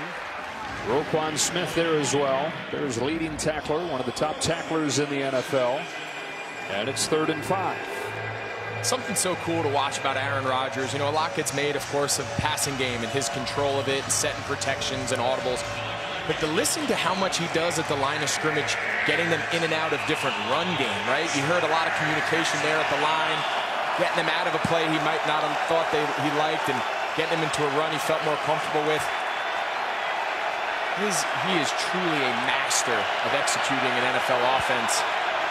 He's as good as anyone who's ever played the game at the position. Moves Jones out of the backfield on 3rd and 4. Rodgers looks to throw. It's incomplete, but a flag down as he looked for Adams. Yeah, judging by Roquan Smith's reaction, looks like this is going to go on Chicago. And Jalen Johnson. Pass interference, defense number 33, spot foul, 1st down. So extends the drive, pass interference on Johnson. Yeah, the Bears aren't happy with it. You can see Johnson's up in his face, playing a little press, soft.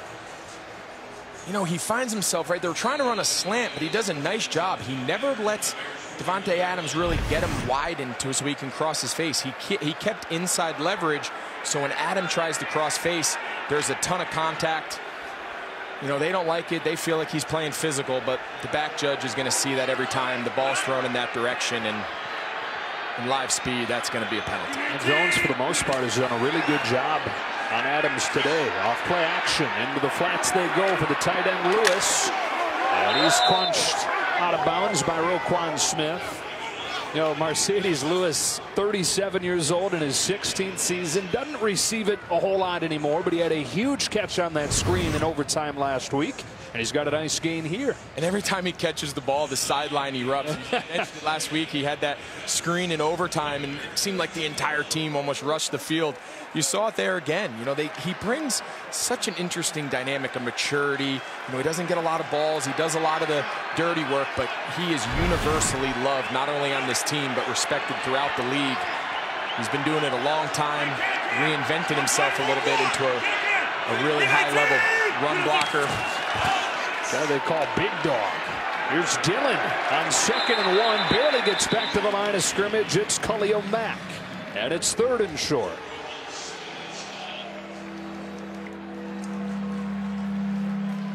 Years back, there's a story of Matt LaFleur. They said he loves Mercedes Lewis so much that as a joke, they actually gave him a Mercedes Lewis jersey to kind of say, you know, we know he's your favorite player, coach. We get it, but sometimes you gotta cool it down a little bit. We all love him, but enough. This guy's back in for this 3rd and short play.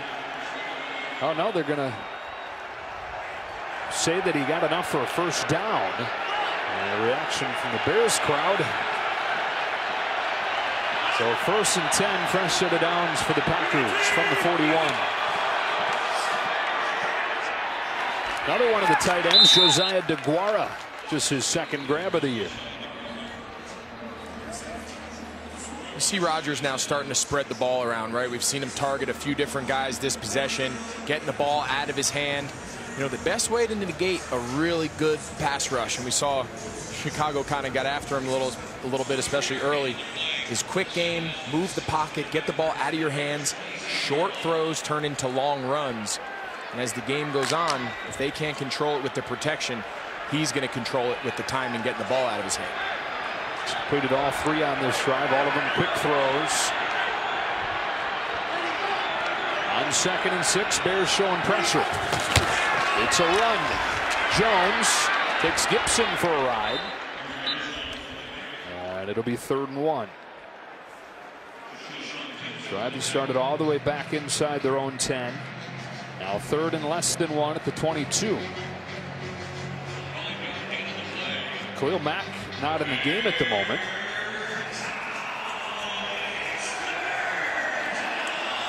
Green Bay's going with their heavy personnel. They got 3 tight ends in the game.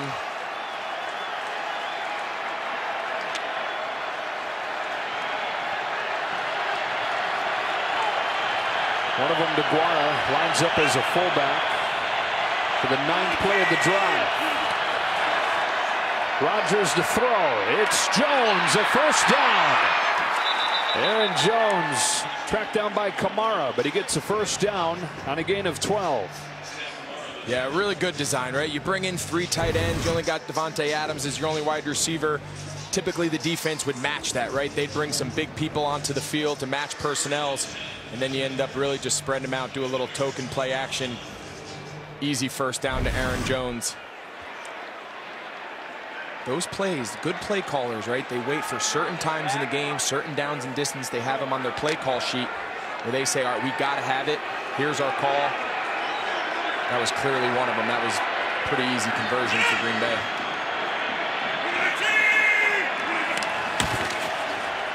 Play action again. Rodgers given all day. Underneath again, Jones. A stiff arm to get free. Aaron Jones into the end zone. Touchdown. Boy, just threw Gibson off him and then accelerated for the score.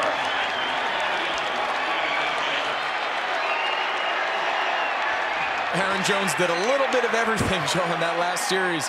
Blitz pickup on the ground.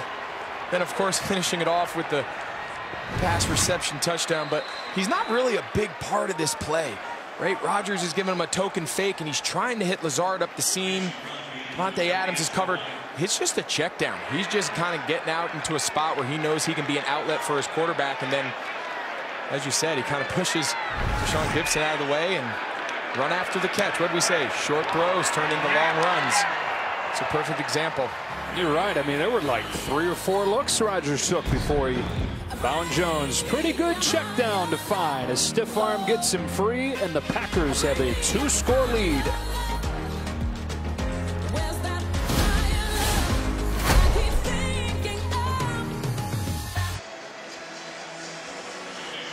Ten plays, 90 yards for the Packers, and Aaron Jones is in. They convert a gold zone trip, got the gold shades on, and they've scored 17 straight. After that last drive, he can wear those glasses. Oh, yeah. Those were awesome. A touchback. Bears go back to work, down 2 scores. You go back early in this game, Chicago already leading. This winds up being an interception, as it looked like Justin Fields thought that he had a free play, and so he just heaves this one up. Wound up being that it wasn't a free play. They didn't throw a flag on that. And then this is later. Threw it up for grabs again. That one wasn't called an interception, very close to it being. Here he thought he had a timeout. They didn't give it to him. Delay a game, pushes him a little bit farther back. Then he gets sacked. They don't get a chance even to kick a field goal. Yeah, it seems like there's just been confusion. A little of the officials, a little of the players. You know, it's hard. You know, you're a young guy. You're trying to find your rhythm. You know, the early interception we just showed, you know, it's close, right? So either the officials missed that the defense is in the neutral zone, or he didn't confirm it. Either way, leads to a pick. All right. Then at the end of the first half, that whole series was just really disjointed, right? We had the almost pick.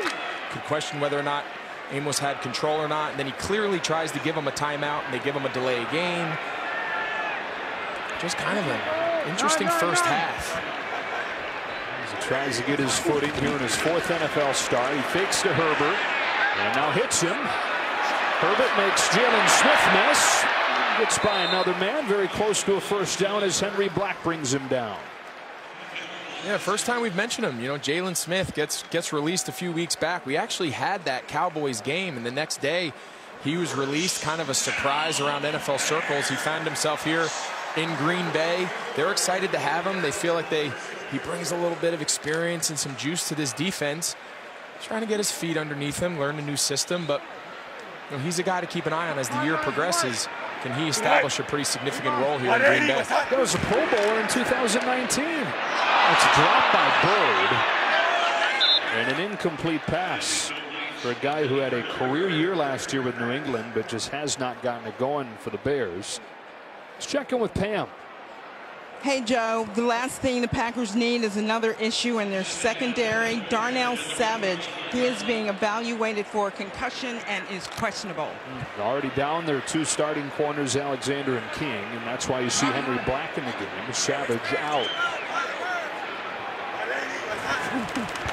Second down, Fields to throw again. Zips this one for Mooney. And a first down, good anticipation, good throw, and a gain of 11. You know, that's the true RPO, right? A buzzword in the NFL right now. That's a run. That's a called run with the ability to pull it. A little slant flat. Mooney does a nice job being flat and friendly to the quarterback. Again, though, a nice accurate throw. Puts it right on his body. We've seen a lot of good accurate throws out of Justin Field today when he's been in rhythm. He's had his feet set. Another one right there. You mentioned it in the first half, but at Ohio State, his final season, 41 touchdowns to just 3 picks. That's Herbert tiptoeing the sideline and getting a first down. And Khalil Herbert in his first NFL start, really doing well. He's getting close to 100 yards. They brought in the jumbo. They do this a lot, right? That's a tackle playing tight end, 64 Alex Bars, and they're just going to run right behind him. You know, they feel between their tight end room. You know, Cole Kmet's a really good blocker, young kid learning. You know, Jimmy Graham brings him a little different element, but they feel like Alex Bars can come in and be a true force there as a kind of extra offensive lineman. Did it a lot last week. Ran right behind him there. Herbert again. Makes a man miss. He gets what he can. You can never have too many tight ends. You can never have enough tight ends, in my mind. But we never loved jumbo. I'll be honest. Yeah. They would put in the game plan and they would say, all right, we got a jumbo package, you know, 11 jumbo or 12 jumbo, and you know, we always kind of took offense to that. Right? Like when they call 10 personnel, and all of a sudden we trot off and they got 4 receivers on the field. We never really took very well to those personnel packages, but Chicago feels strongly they're here again. See Bars, he's playing left tight end here.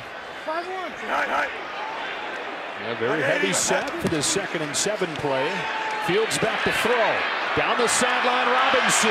Diving attempt, can't get it. Covered tightly by Black. Tried to get him on a little out and up wheel route out of the slot. He had a little separation. Ball was just a little long, but I like it. I like the fact that every once in a while they've got to push this ball downfield, right? They can't play this game in a phone booth, right? Between the run game and the short passing game.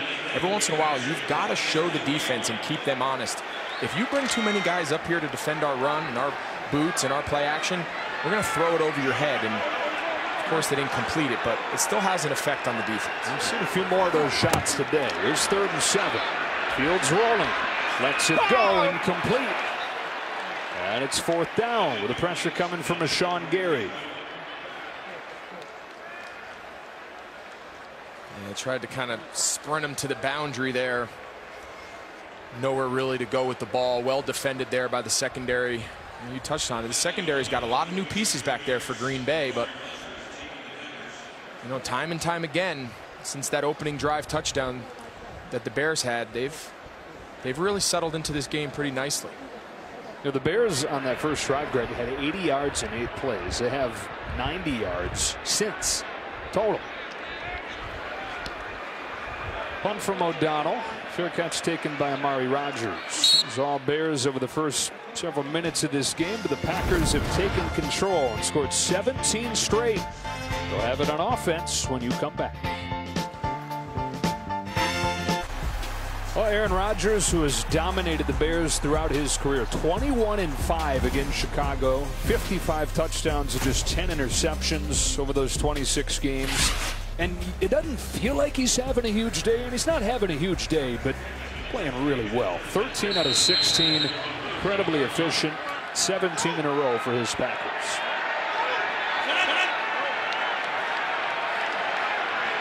A.J. Dillon, his running back, to begin this drive at the 13. Went 90 yards for a touchdown on their last drive. They'll look to throw on first down. Lofting one for Allen Lazard, but incomplete. He had a step, a little bit out of his reach. You know, here he is. Aaron Rodgers is 13 for 16. You know, 2 touchdowns, only 119 yards. But here we are sitting here saying, you know, is he playing well? It just shows the level that he has set, the standard that he has set, and the expectations. I mean, when he doesn't have 250 at the half, everyone's concerned, you know. Justin Fields seems pretty relaxed on the sideline.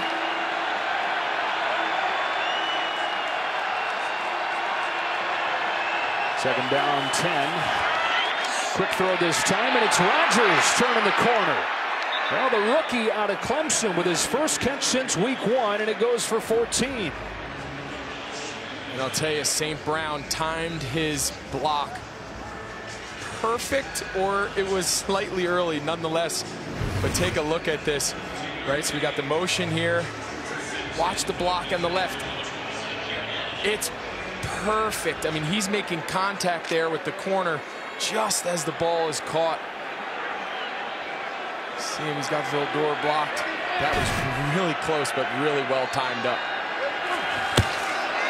Here's Dillon. Wrapped up. And driven back. Short gain. Bilal Nichols and Roquan Smith. With 30 to go in this third quarter. Feels like a huge possession for this Bears defense. It does, and I don't think Roquan Smith gets the credit that he deserves. I know the guys on the outside, Robert Quinn and Khalil Mack, kind of dominate the headlines, and Jalen Johnson's entering that conversation in the secondary, but Roquan Smith is playing a premier position in this franchise, right? Don't make no mistake about it. Middle linebacker for the Chicago Bears comes with a lot of responsibility, a lot of history, the names that have played it before him. He told us he embraces it, he loves it. He's a really, really good young player. Only a 3-man rush this time, so tight windows, and tried to squeeze one through to Tunyon, but it's incomplete. Alec Ogletree, who's been a great surprise for this Bears defense there in coverage. Yeah, nice job here by Ogletree. You're going to see him. He's going to carry the seam route by Tunyon. He does a nice job. See him get his hand back. See him get his head back. It allows him to play the balls. Too often you see linebackers keep their head kind of buried in the chest. Try to throw the patented Aaron Rodgers back shoulder. Tunyon couldn't quite get around to locate it. But really well defended there by Alec Ogletree. He's been a great surprise for them. They've added him to this roster, and he's done a great job. So a big 3rd and 9 coming here. Bears show pressure and bring it. Getting to Rodgers for the 3rd time today. It's Akeem Hicks. Well, they didn't know if they'd have today. He missed last week with a groin injury. Started to practice late in the week, and he kind of limps his way off here after getting this sack. Yeah, you said it. But see, they got 3 rushers, but I'm not sure what the offensive line of Green Bay's doing. I mean, you got to block that guy. Yeah. He's big 96. I know Mack and Quinn get a lot of love, but this guy's, again, he's a wrecker. He's a game wrecker. Hopefully he's not holding that groin due to any sort of... And he's throwing his helmet on the sidelines. Gotta hope he's okay. Nonetheless, a big sack. Bojorquez goes down to get that low snap. It's Demir Bird to return it this time, and it's way over his head. What a punt that's going to find its way all the way to the end zone. And so a touchback to bring this third quarter to a close. 82 yards for Bojorquez. On to the fourth quarter in Chicago.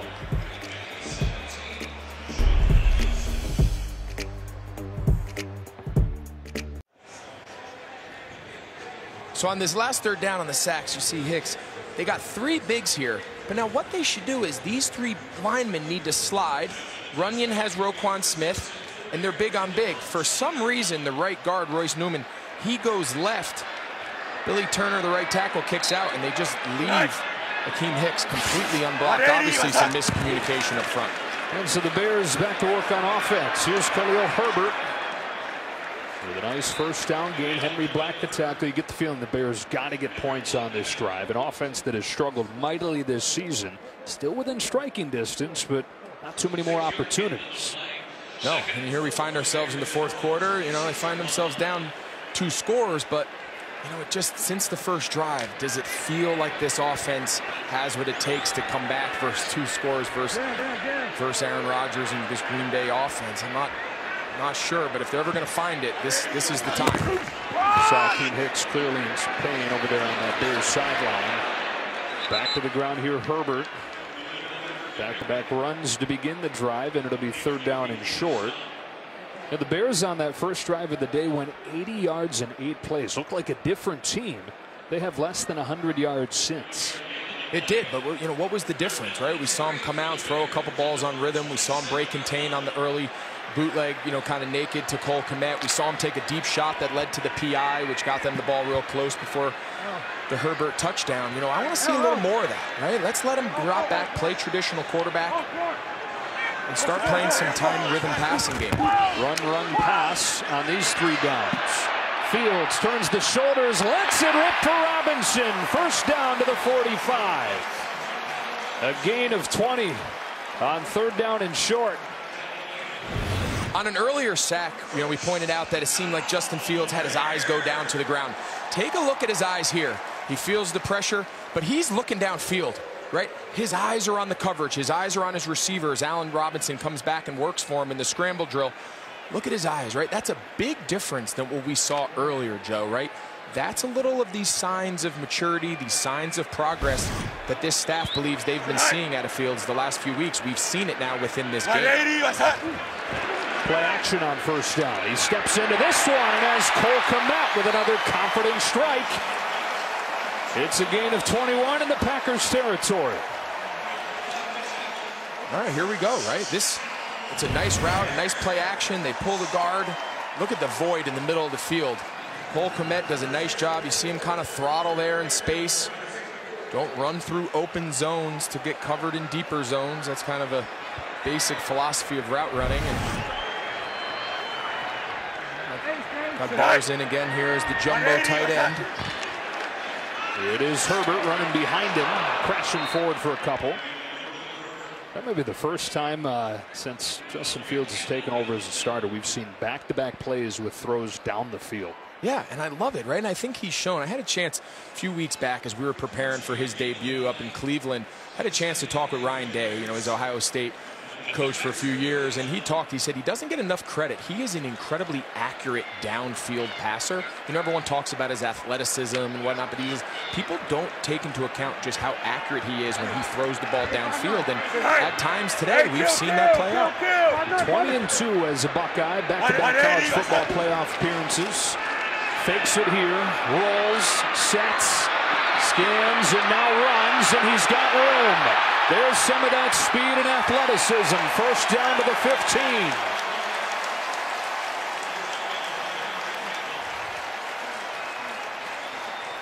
15. These are the signs that they really love about this kid. They're going to try to hit Marquise Goodwin. He's off to the right of your screen on a double move. You see him there? It's back here. You see his eyes. He doesn't get him. Great job by the defender. Now he just turns into, he's just playing street ball, right? He's just running around, being an athlete. He can play on rhythm. He can play in the pocket. And then when things break down, he's one of the fastest guys on the field. Unique combination that they have in this young player. Back in the hands of Herbert, who's in, but a flag down back at the line of scrimmage. This is likely coming back as Herbert exploded fully. Offense, number 67, 10-yard penalty, first down. So it erases a touchdown. Sam Mustipher, the center, 16-yard score wiped away.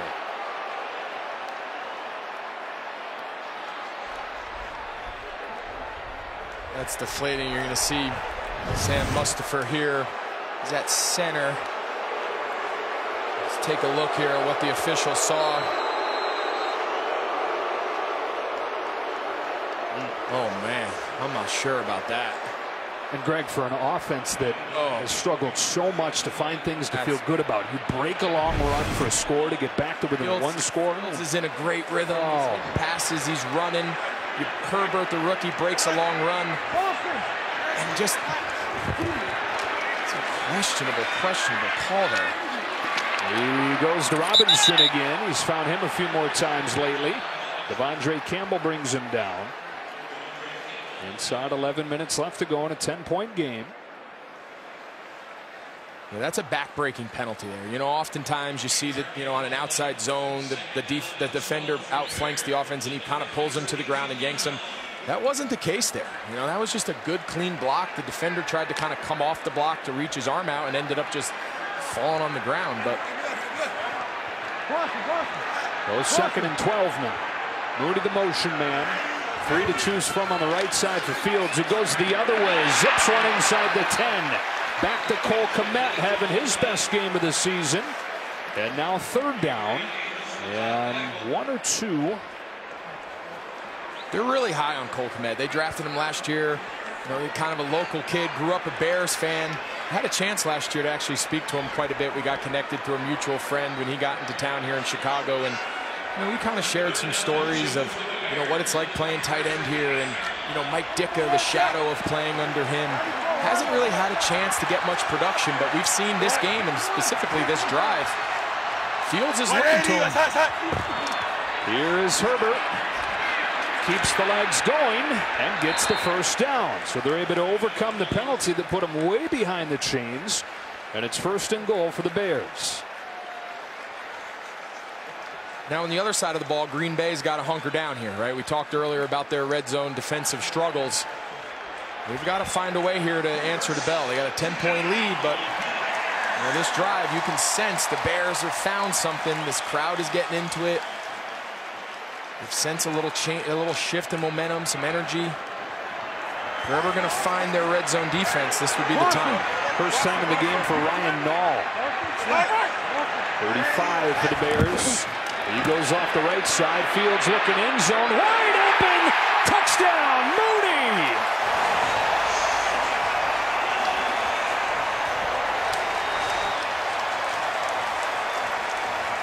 The Bears are able to overcome that back-breaking penalty, or so it seemed.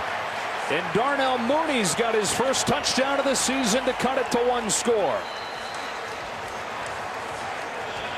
I don't know how this game's going to end up, Joe, but they're going to be able to look at this drive and the maturation of Justin Fields. You see Mooney there. He just runs kind of a shallow cross. There's some miscommunication in the secondary for Green Bay. Both defenders take Jimmy Graham on the back end zone line. Mooney kind of runs a drag across the front of the end zone line. Wide open.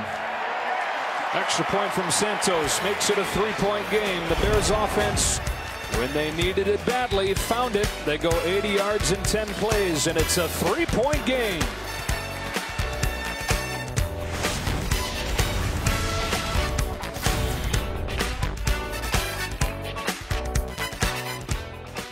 This October, if you love to scream, you'll love our stream. Tubi is home to streaming's biggest Halloween movie collection, and it's all free. It's all part of Terror on Tubi, streaming all month long. So the Bears right back in the game with a touchdown from Fields to Mooney, 17-14.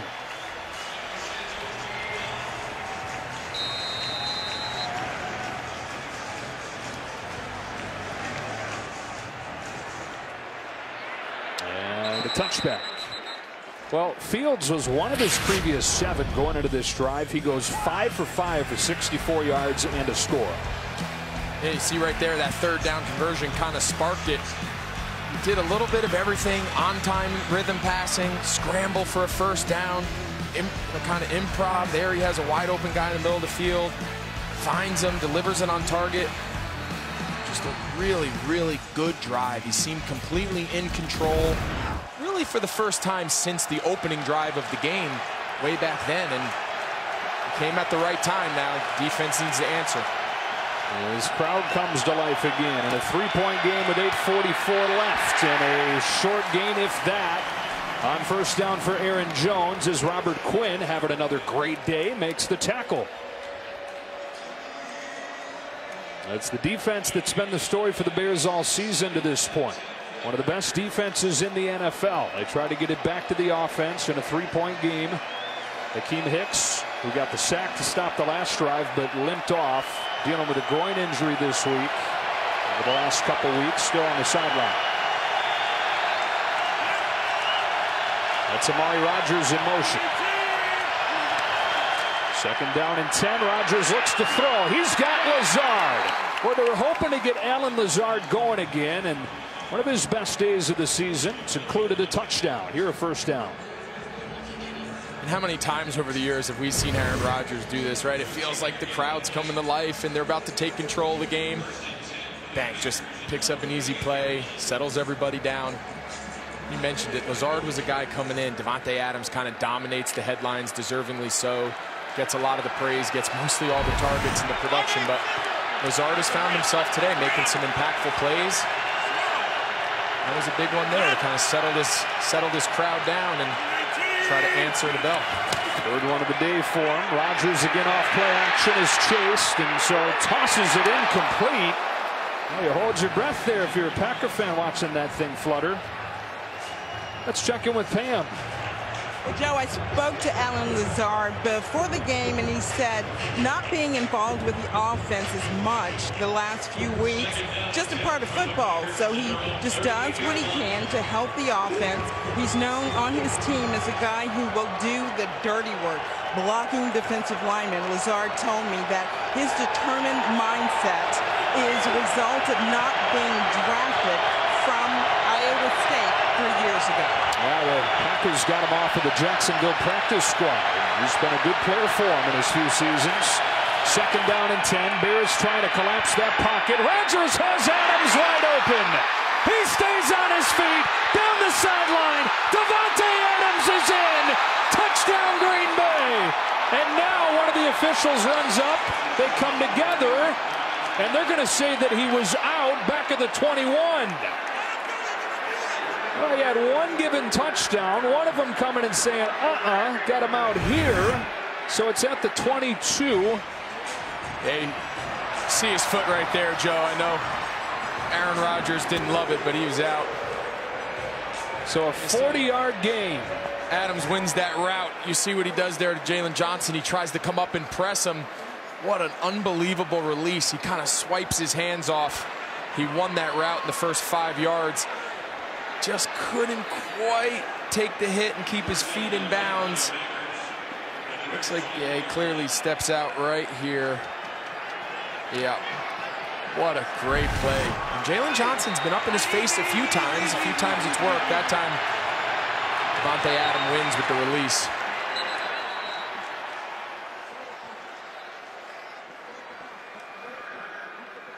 Timeout taken by Green Bay. And now this from Uber and Pepsi. Longest play of the day for the Packers. Adams finally gets loose. 40 yards to make it 1st down to the 21. You know, so often, right, you win your route at the beginning. We talked about winning it in the first 5 yards. Davante Adams is so hard. He's big, he's physical, but he's also fast. He's a hard guy to press. And right there you see why. So fresh set of downs. Rodgers boots. He's got Lewis in the flat. And Mercedes Lewis close to another 1st down.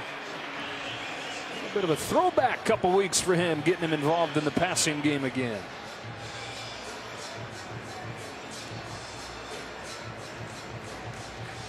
Dick still on the sideline for the Bears. And the defense needing to keep Rodgers and the Packers out of the end zone. Keep this a 1-score game. And here you go, Greg, into the red zone where they've not been the same Packers of last season, and they were the best in the NFL.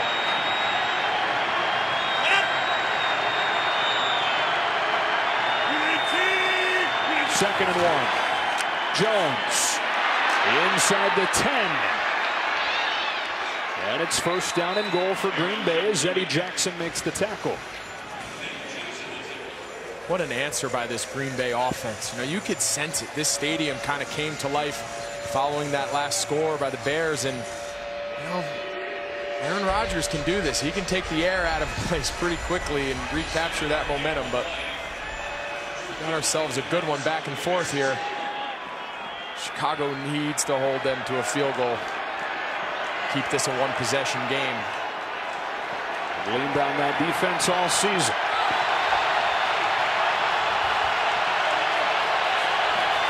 Rodgers snaps it quick. Pressure coming. Scrambles to his right.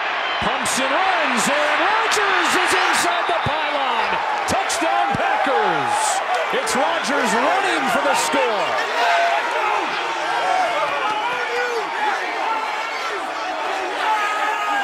Right on cue, Joe.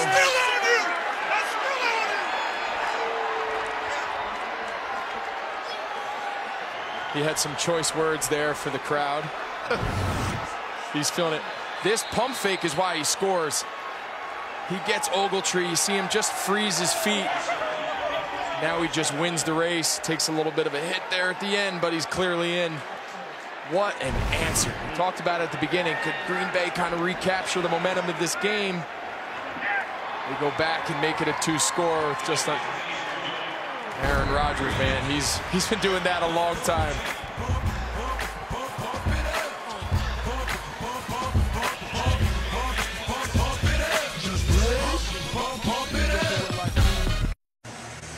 Aaron Rodgers and the Packers respond by going 75 yards in 7 plays. And he finishes it off running into the end zone. Taking the lead back to 10. 4:30 left to go.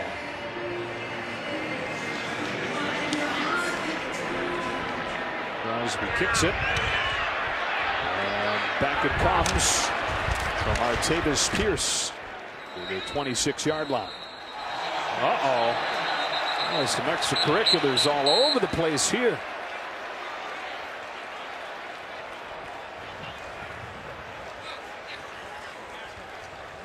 Yeah, Booney Way seems to think that this is going on the Packers. We'll see. Packers one of the least penalized teams in football. Only 2 on them today. Colin Hill pleading his case to Matt LaFleur. During the return, personal foul. Kicking team number 32. 15-yard penalty added on to the end of the run. First down, Chicago. So it is on Hill. Yeah, watch Kylan Hill here. Kind of getting into it. Just gives him kind of a slap across the face mask. Never quite understood punching a guy with a helmet, but nonetheless. Let alone slapping. Let alone slapping him, but it's again, it's a 15 yards, right? It's it's one less first down. Ball's just shy of midfield. Critical errors, losing your emotions when your team just recaptured the momentum of the game. We saw Fields seemingly gather some comfort in the last drive. Went 6 for 6. Led him to a touchdown. Here he's given time to scan and find Mooney, who can't hang on. So it's 2nd and 10, and it's time for a game break with Carissa. Thanks, Joe. Vikings up 18-17 following a DJ Moore fumble. Kirk Cousins finds Adam Thielen for this 5-yard score. That's 2 touchdowns in 1 minute and 30 seconds from Minnesota. Now lead by 8. Joe. Well, the tight one for the Vikings, trying to hand the Panthers their 3rd consecutive defeat after the 3-0 start for Carolina. 2nd down and 10 for the Bears. Vegas. 4 receivers to the top. Lone man in the bottom, Cole Kmet. Fields in trouble. Able to keep it alive and take off. That's a first down for Justin Fields. Seen more of that today than at any point in his young NFL career. We have, and the reason is because he's very decisive, right? He's starting to get a feel when it's time to move to be a passer and when to move to be a runner. You see Dean Lowry here kind of grabs him by the back of the collar, but he shows his strength. And now it was clearly, once he broke that, he became a runner, right? I think the ability for him to flip his cap, we saw it on the 3rd down conversion last series. He moved to throw it. There, he was clearly getting out of that tackle. He turned into a runner quickly. From the 42, he fakes it, throws it, and has Goodwin. There's a flag down.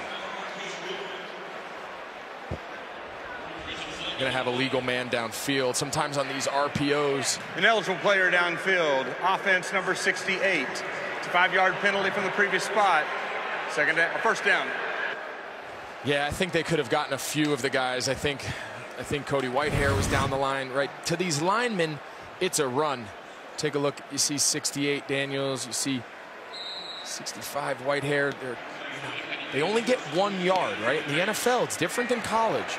On all these RPO kind of schemes that are, kind of coming into the NFL circles, the rules make it a little more challenging.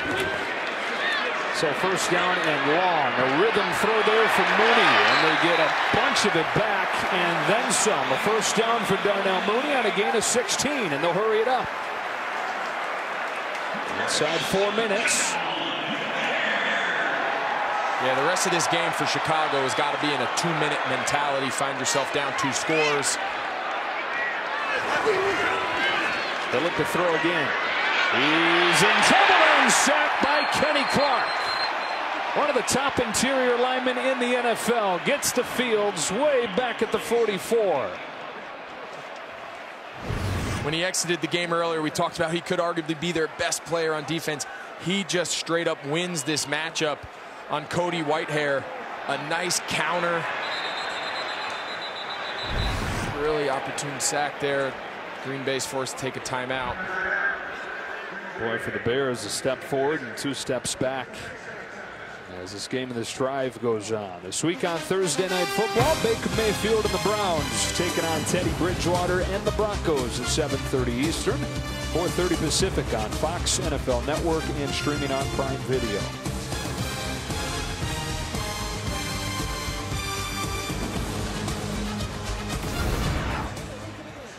Been a few moments on this drive and in this game where you're like, okay, here they go. Here come the Bears, finally hitting their stride.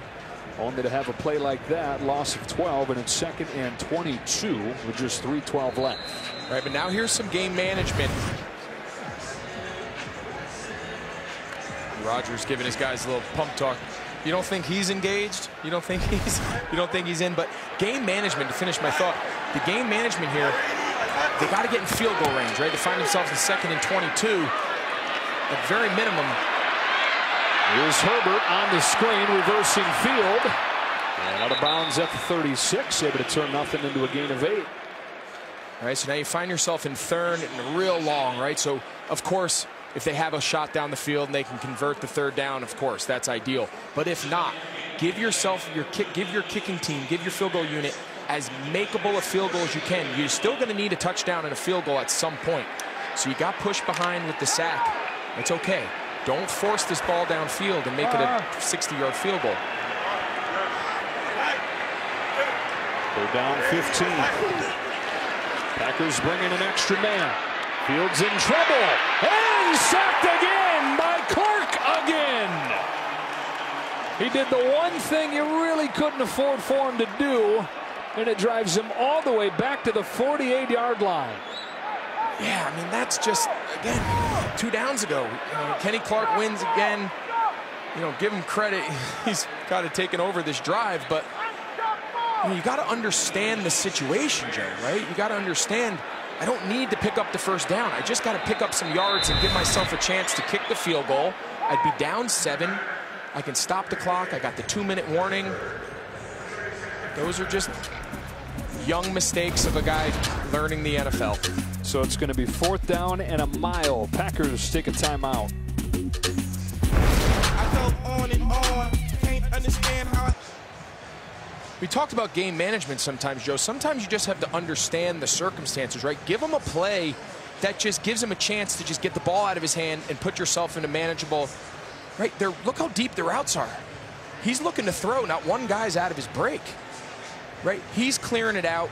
He's trying to get, but we don't have time, right? He's got nowhere to throw the ball, and then instead of throwing it away, he's forced to take a sack. Don't put your young quarterback in that situation. But now it's 4th and 25, or the game's over. I mean, the miracle here. Fields back. He'll let things develop. There's a flag down. Fields lofting one down the field towards the end zone and incomplete. Probably a hold anyways.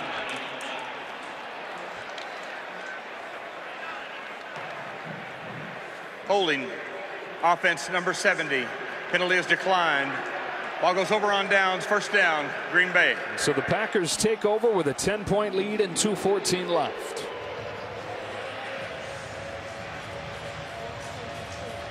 Now the Packers trying to get their 5th consecutive win after a rolled week 1 by New Orleans. They had a 10-7 lead out of the break. They got a touchdown from Aaron Jones to go up 17-7. But the Bears came charging back. Really good-looking drive as Fields found Mooney. How about the response from Rodgers? They go 75 yards in 7 plays, and it's Rodgers running it in to bring us to this current score. And we've touched on it a few times. I mean, Rodgers has just done that to people time and time again. He's been a thorn in the side of this Bears team, and barring some drastic change, it feels like he's going to do it again. A.J. Dillon, gain of 8 on 1st down. Roquan Smith to stop. Bears have 3 timeouts and the 2-minute warning, but going to need a miracle here. More encouraging stuff from Fields, but Packers on the verge of winning this one. And to kind of wrap up with Justin Fields, you know, from where we saw him 3 weeks ago in Cleveland to now where we've seen him today, now you can kind of understand firsthand the development they've talked about, right? What they've seen in practice, what they've seen behind the scenes.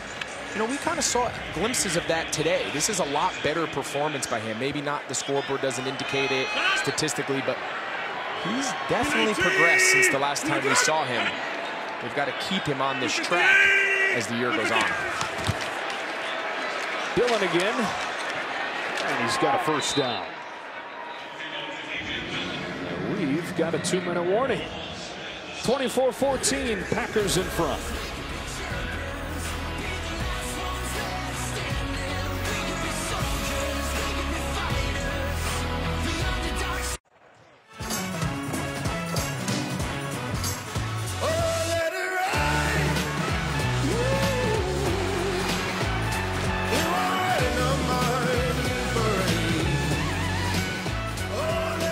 Packers have scored 24 of the last 31 points in this game. They lead at 24-14 with the ball and 2 minutes left.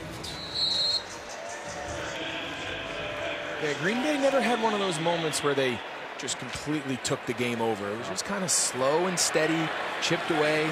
That scoring graphic kind of showed it all, right? Just a touchdown a quarter, two-score win.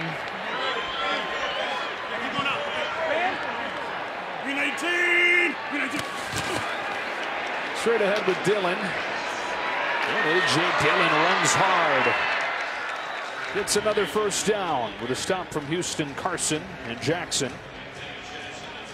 The Bears use a timeout. Hey, our crew got a new member this week. Henley Joseph Reed, a baby boy born in Philadelphia this week. One of our tape operators, Bobby, and his wife, Devin, do congratulations. They're home watching now. And all of us to you, congratulations. Very happy for you. That was a good swaddle. Just perfectly. Whoever did that swaddle was amazing.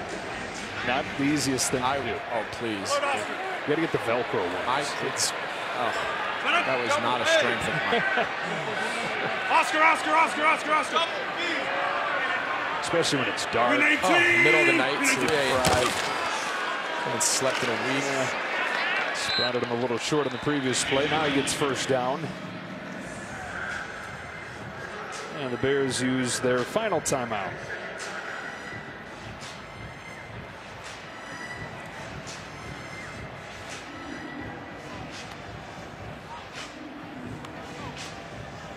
So the Packers, it looks like, going to take this one and get their 5th consecutive win. And head up home next week, welcome in Washington. But I mean, week 1 was ugly, right? Both sides of the ball. But since then, they've been trending in the right direction. And today, a very complete performance where they did what they needed to get to 5-1. And they have. They came in here on the road, a crowd that was really into this game pretty much throughout, and took care of business. You know, again, nothing flashy, nothing crazy, but just slow and steady, efficient, and walk out of here with a 10-point win for their 5th straight victory.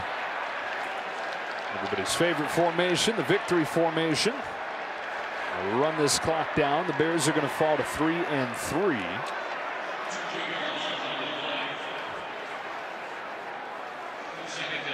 Today's game is being produced by Eric Mandia, directed by Artie Kempner.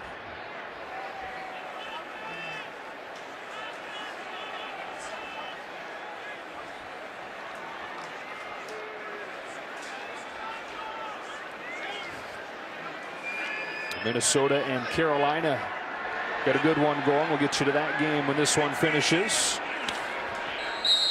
Rodgers takes a knee. 28-17 game between Minnesota and Carolina. You know, we talked about this a bit ago, but Rodgers didn't have one of those days either where he blew the doors off and threw for 350 and 5 touchdowns, but very efficient, no turnovers, couple touchdowns, and a rushing touchdown. And he's going to move to 22-5 in his career against the Bears. And I think this is a recipe that Green Bay really likes, right? The days of him being where the whole offense is on his shoulders, he's got to throw for 400 to win. They've got really talented backs. They're balanced. They're versatile. They're going to be a hard out, especially if the defense continues to play well. So 24-14, the final score. Matt LaFleur improves to 13-1 inside the division in his career as head coach. Take it a break. We'll be back with you on the other side to wrap things up from Chicago.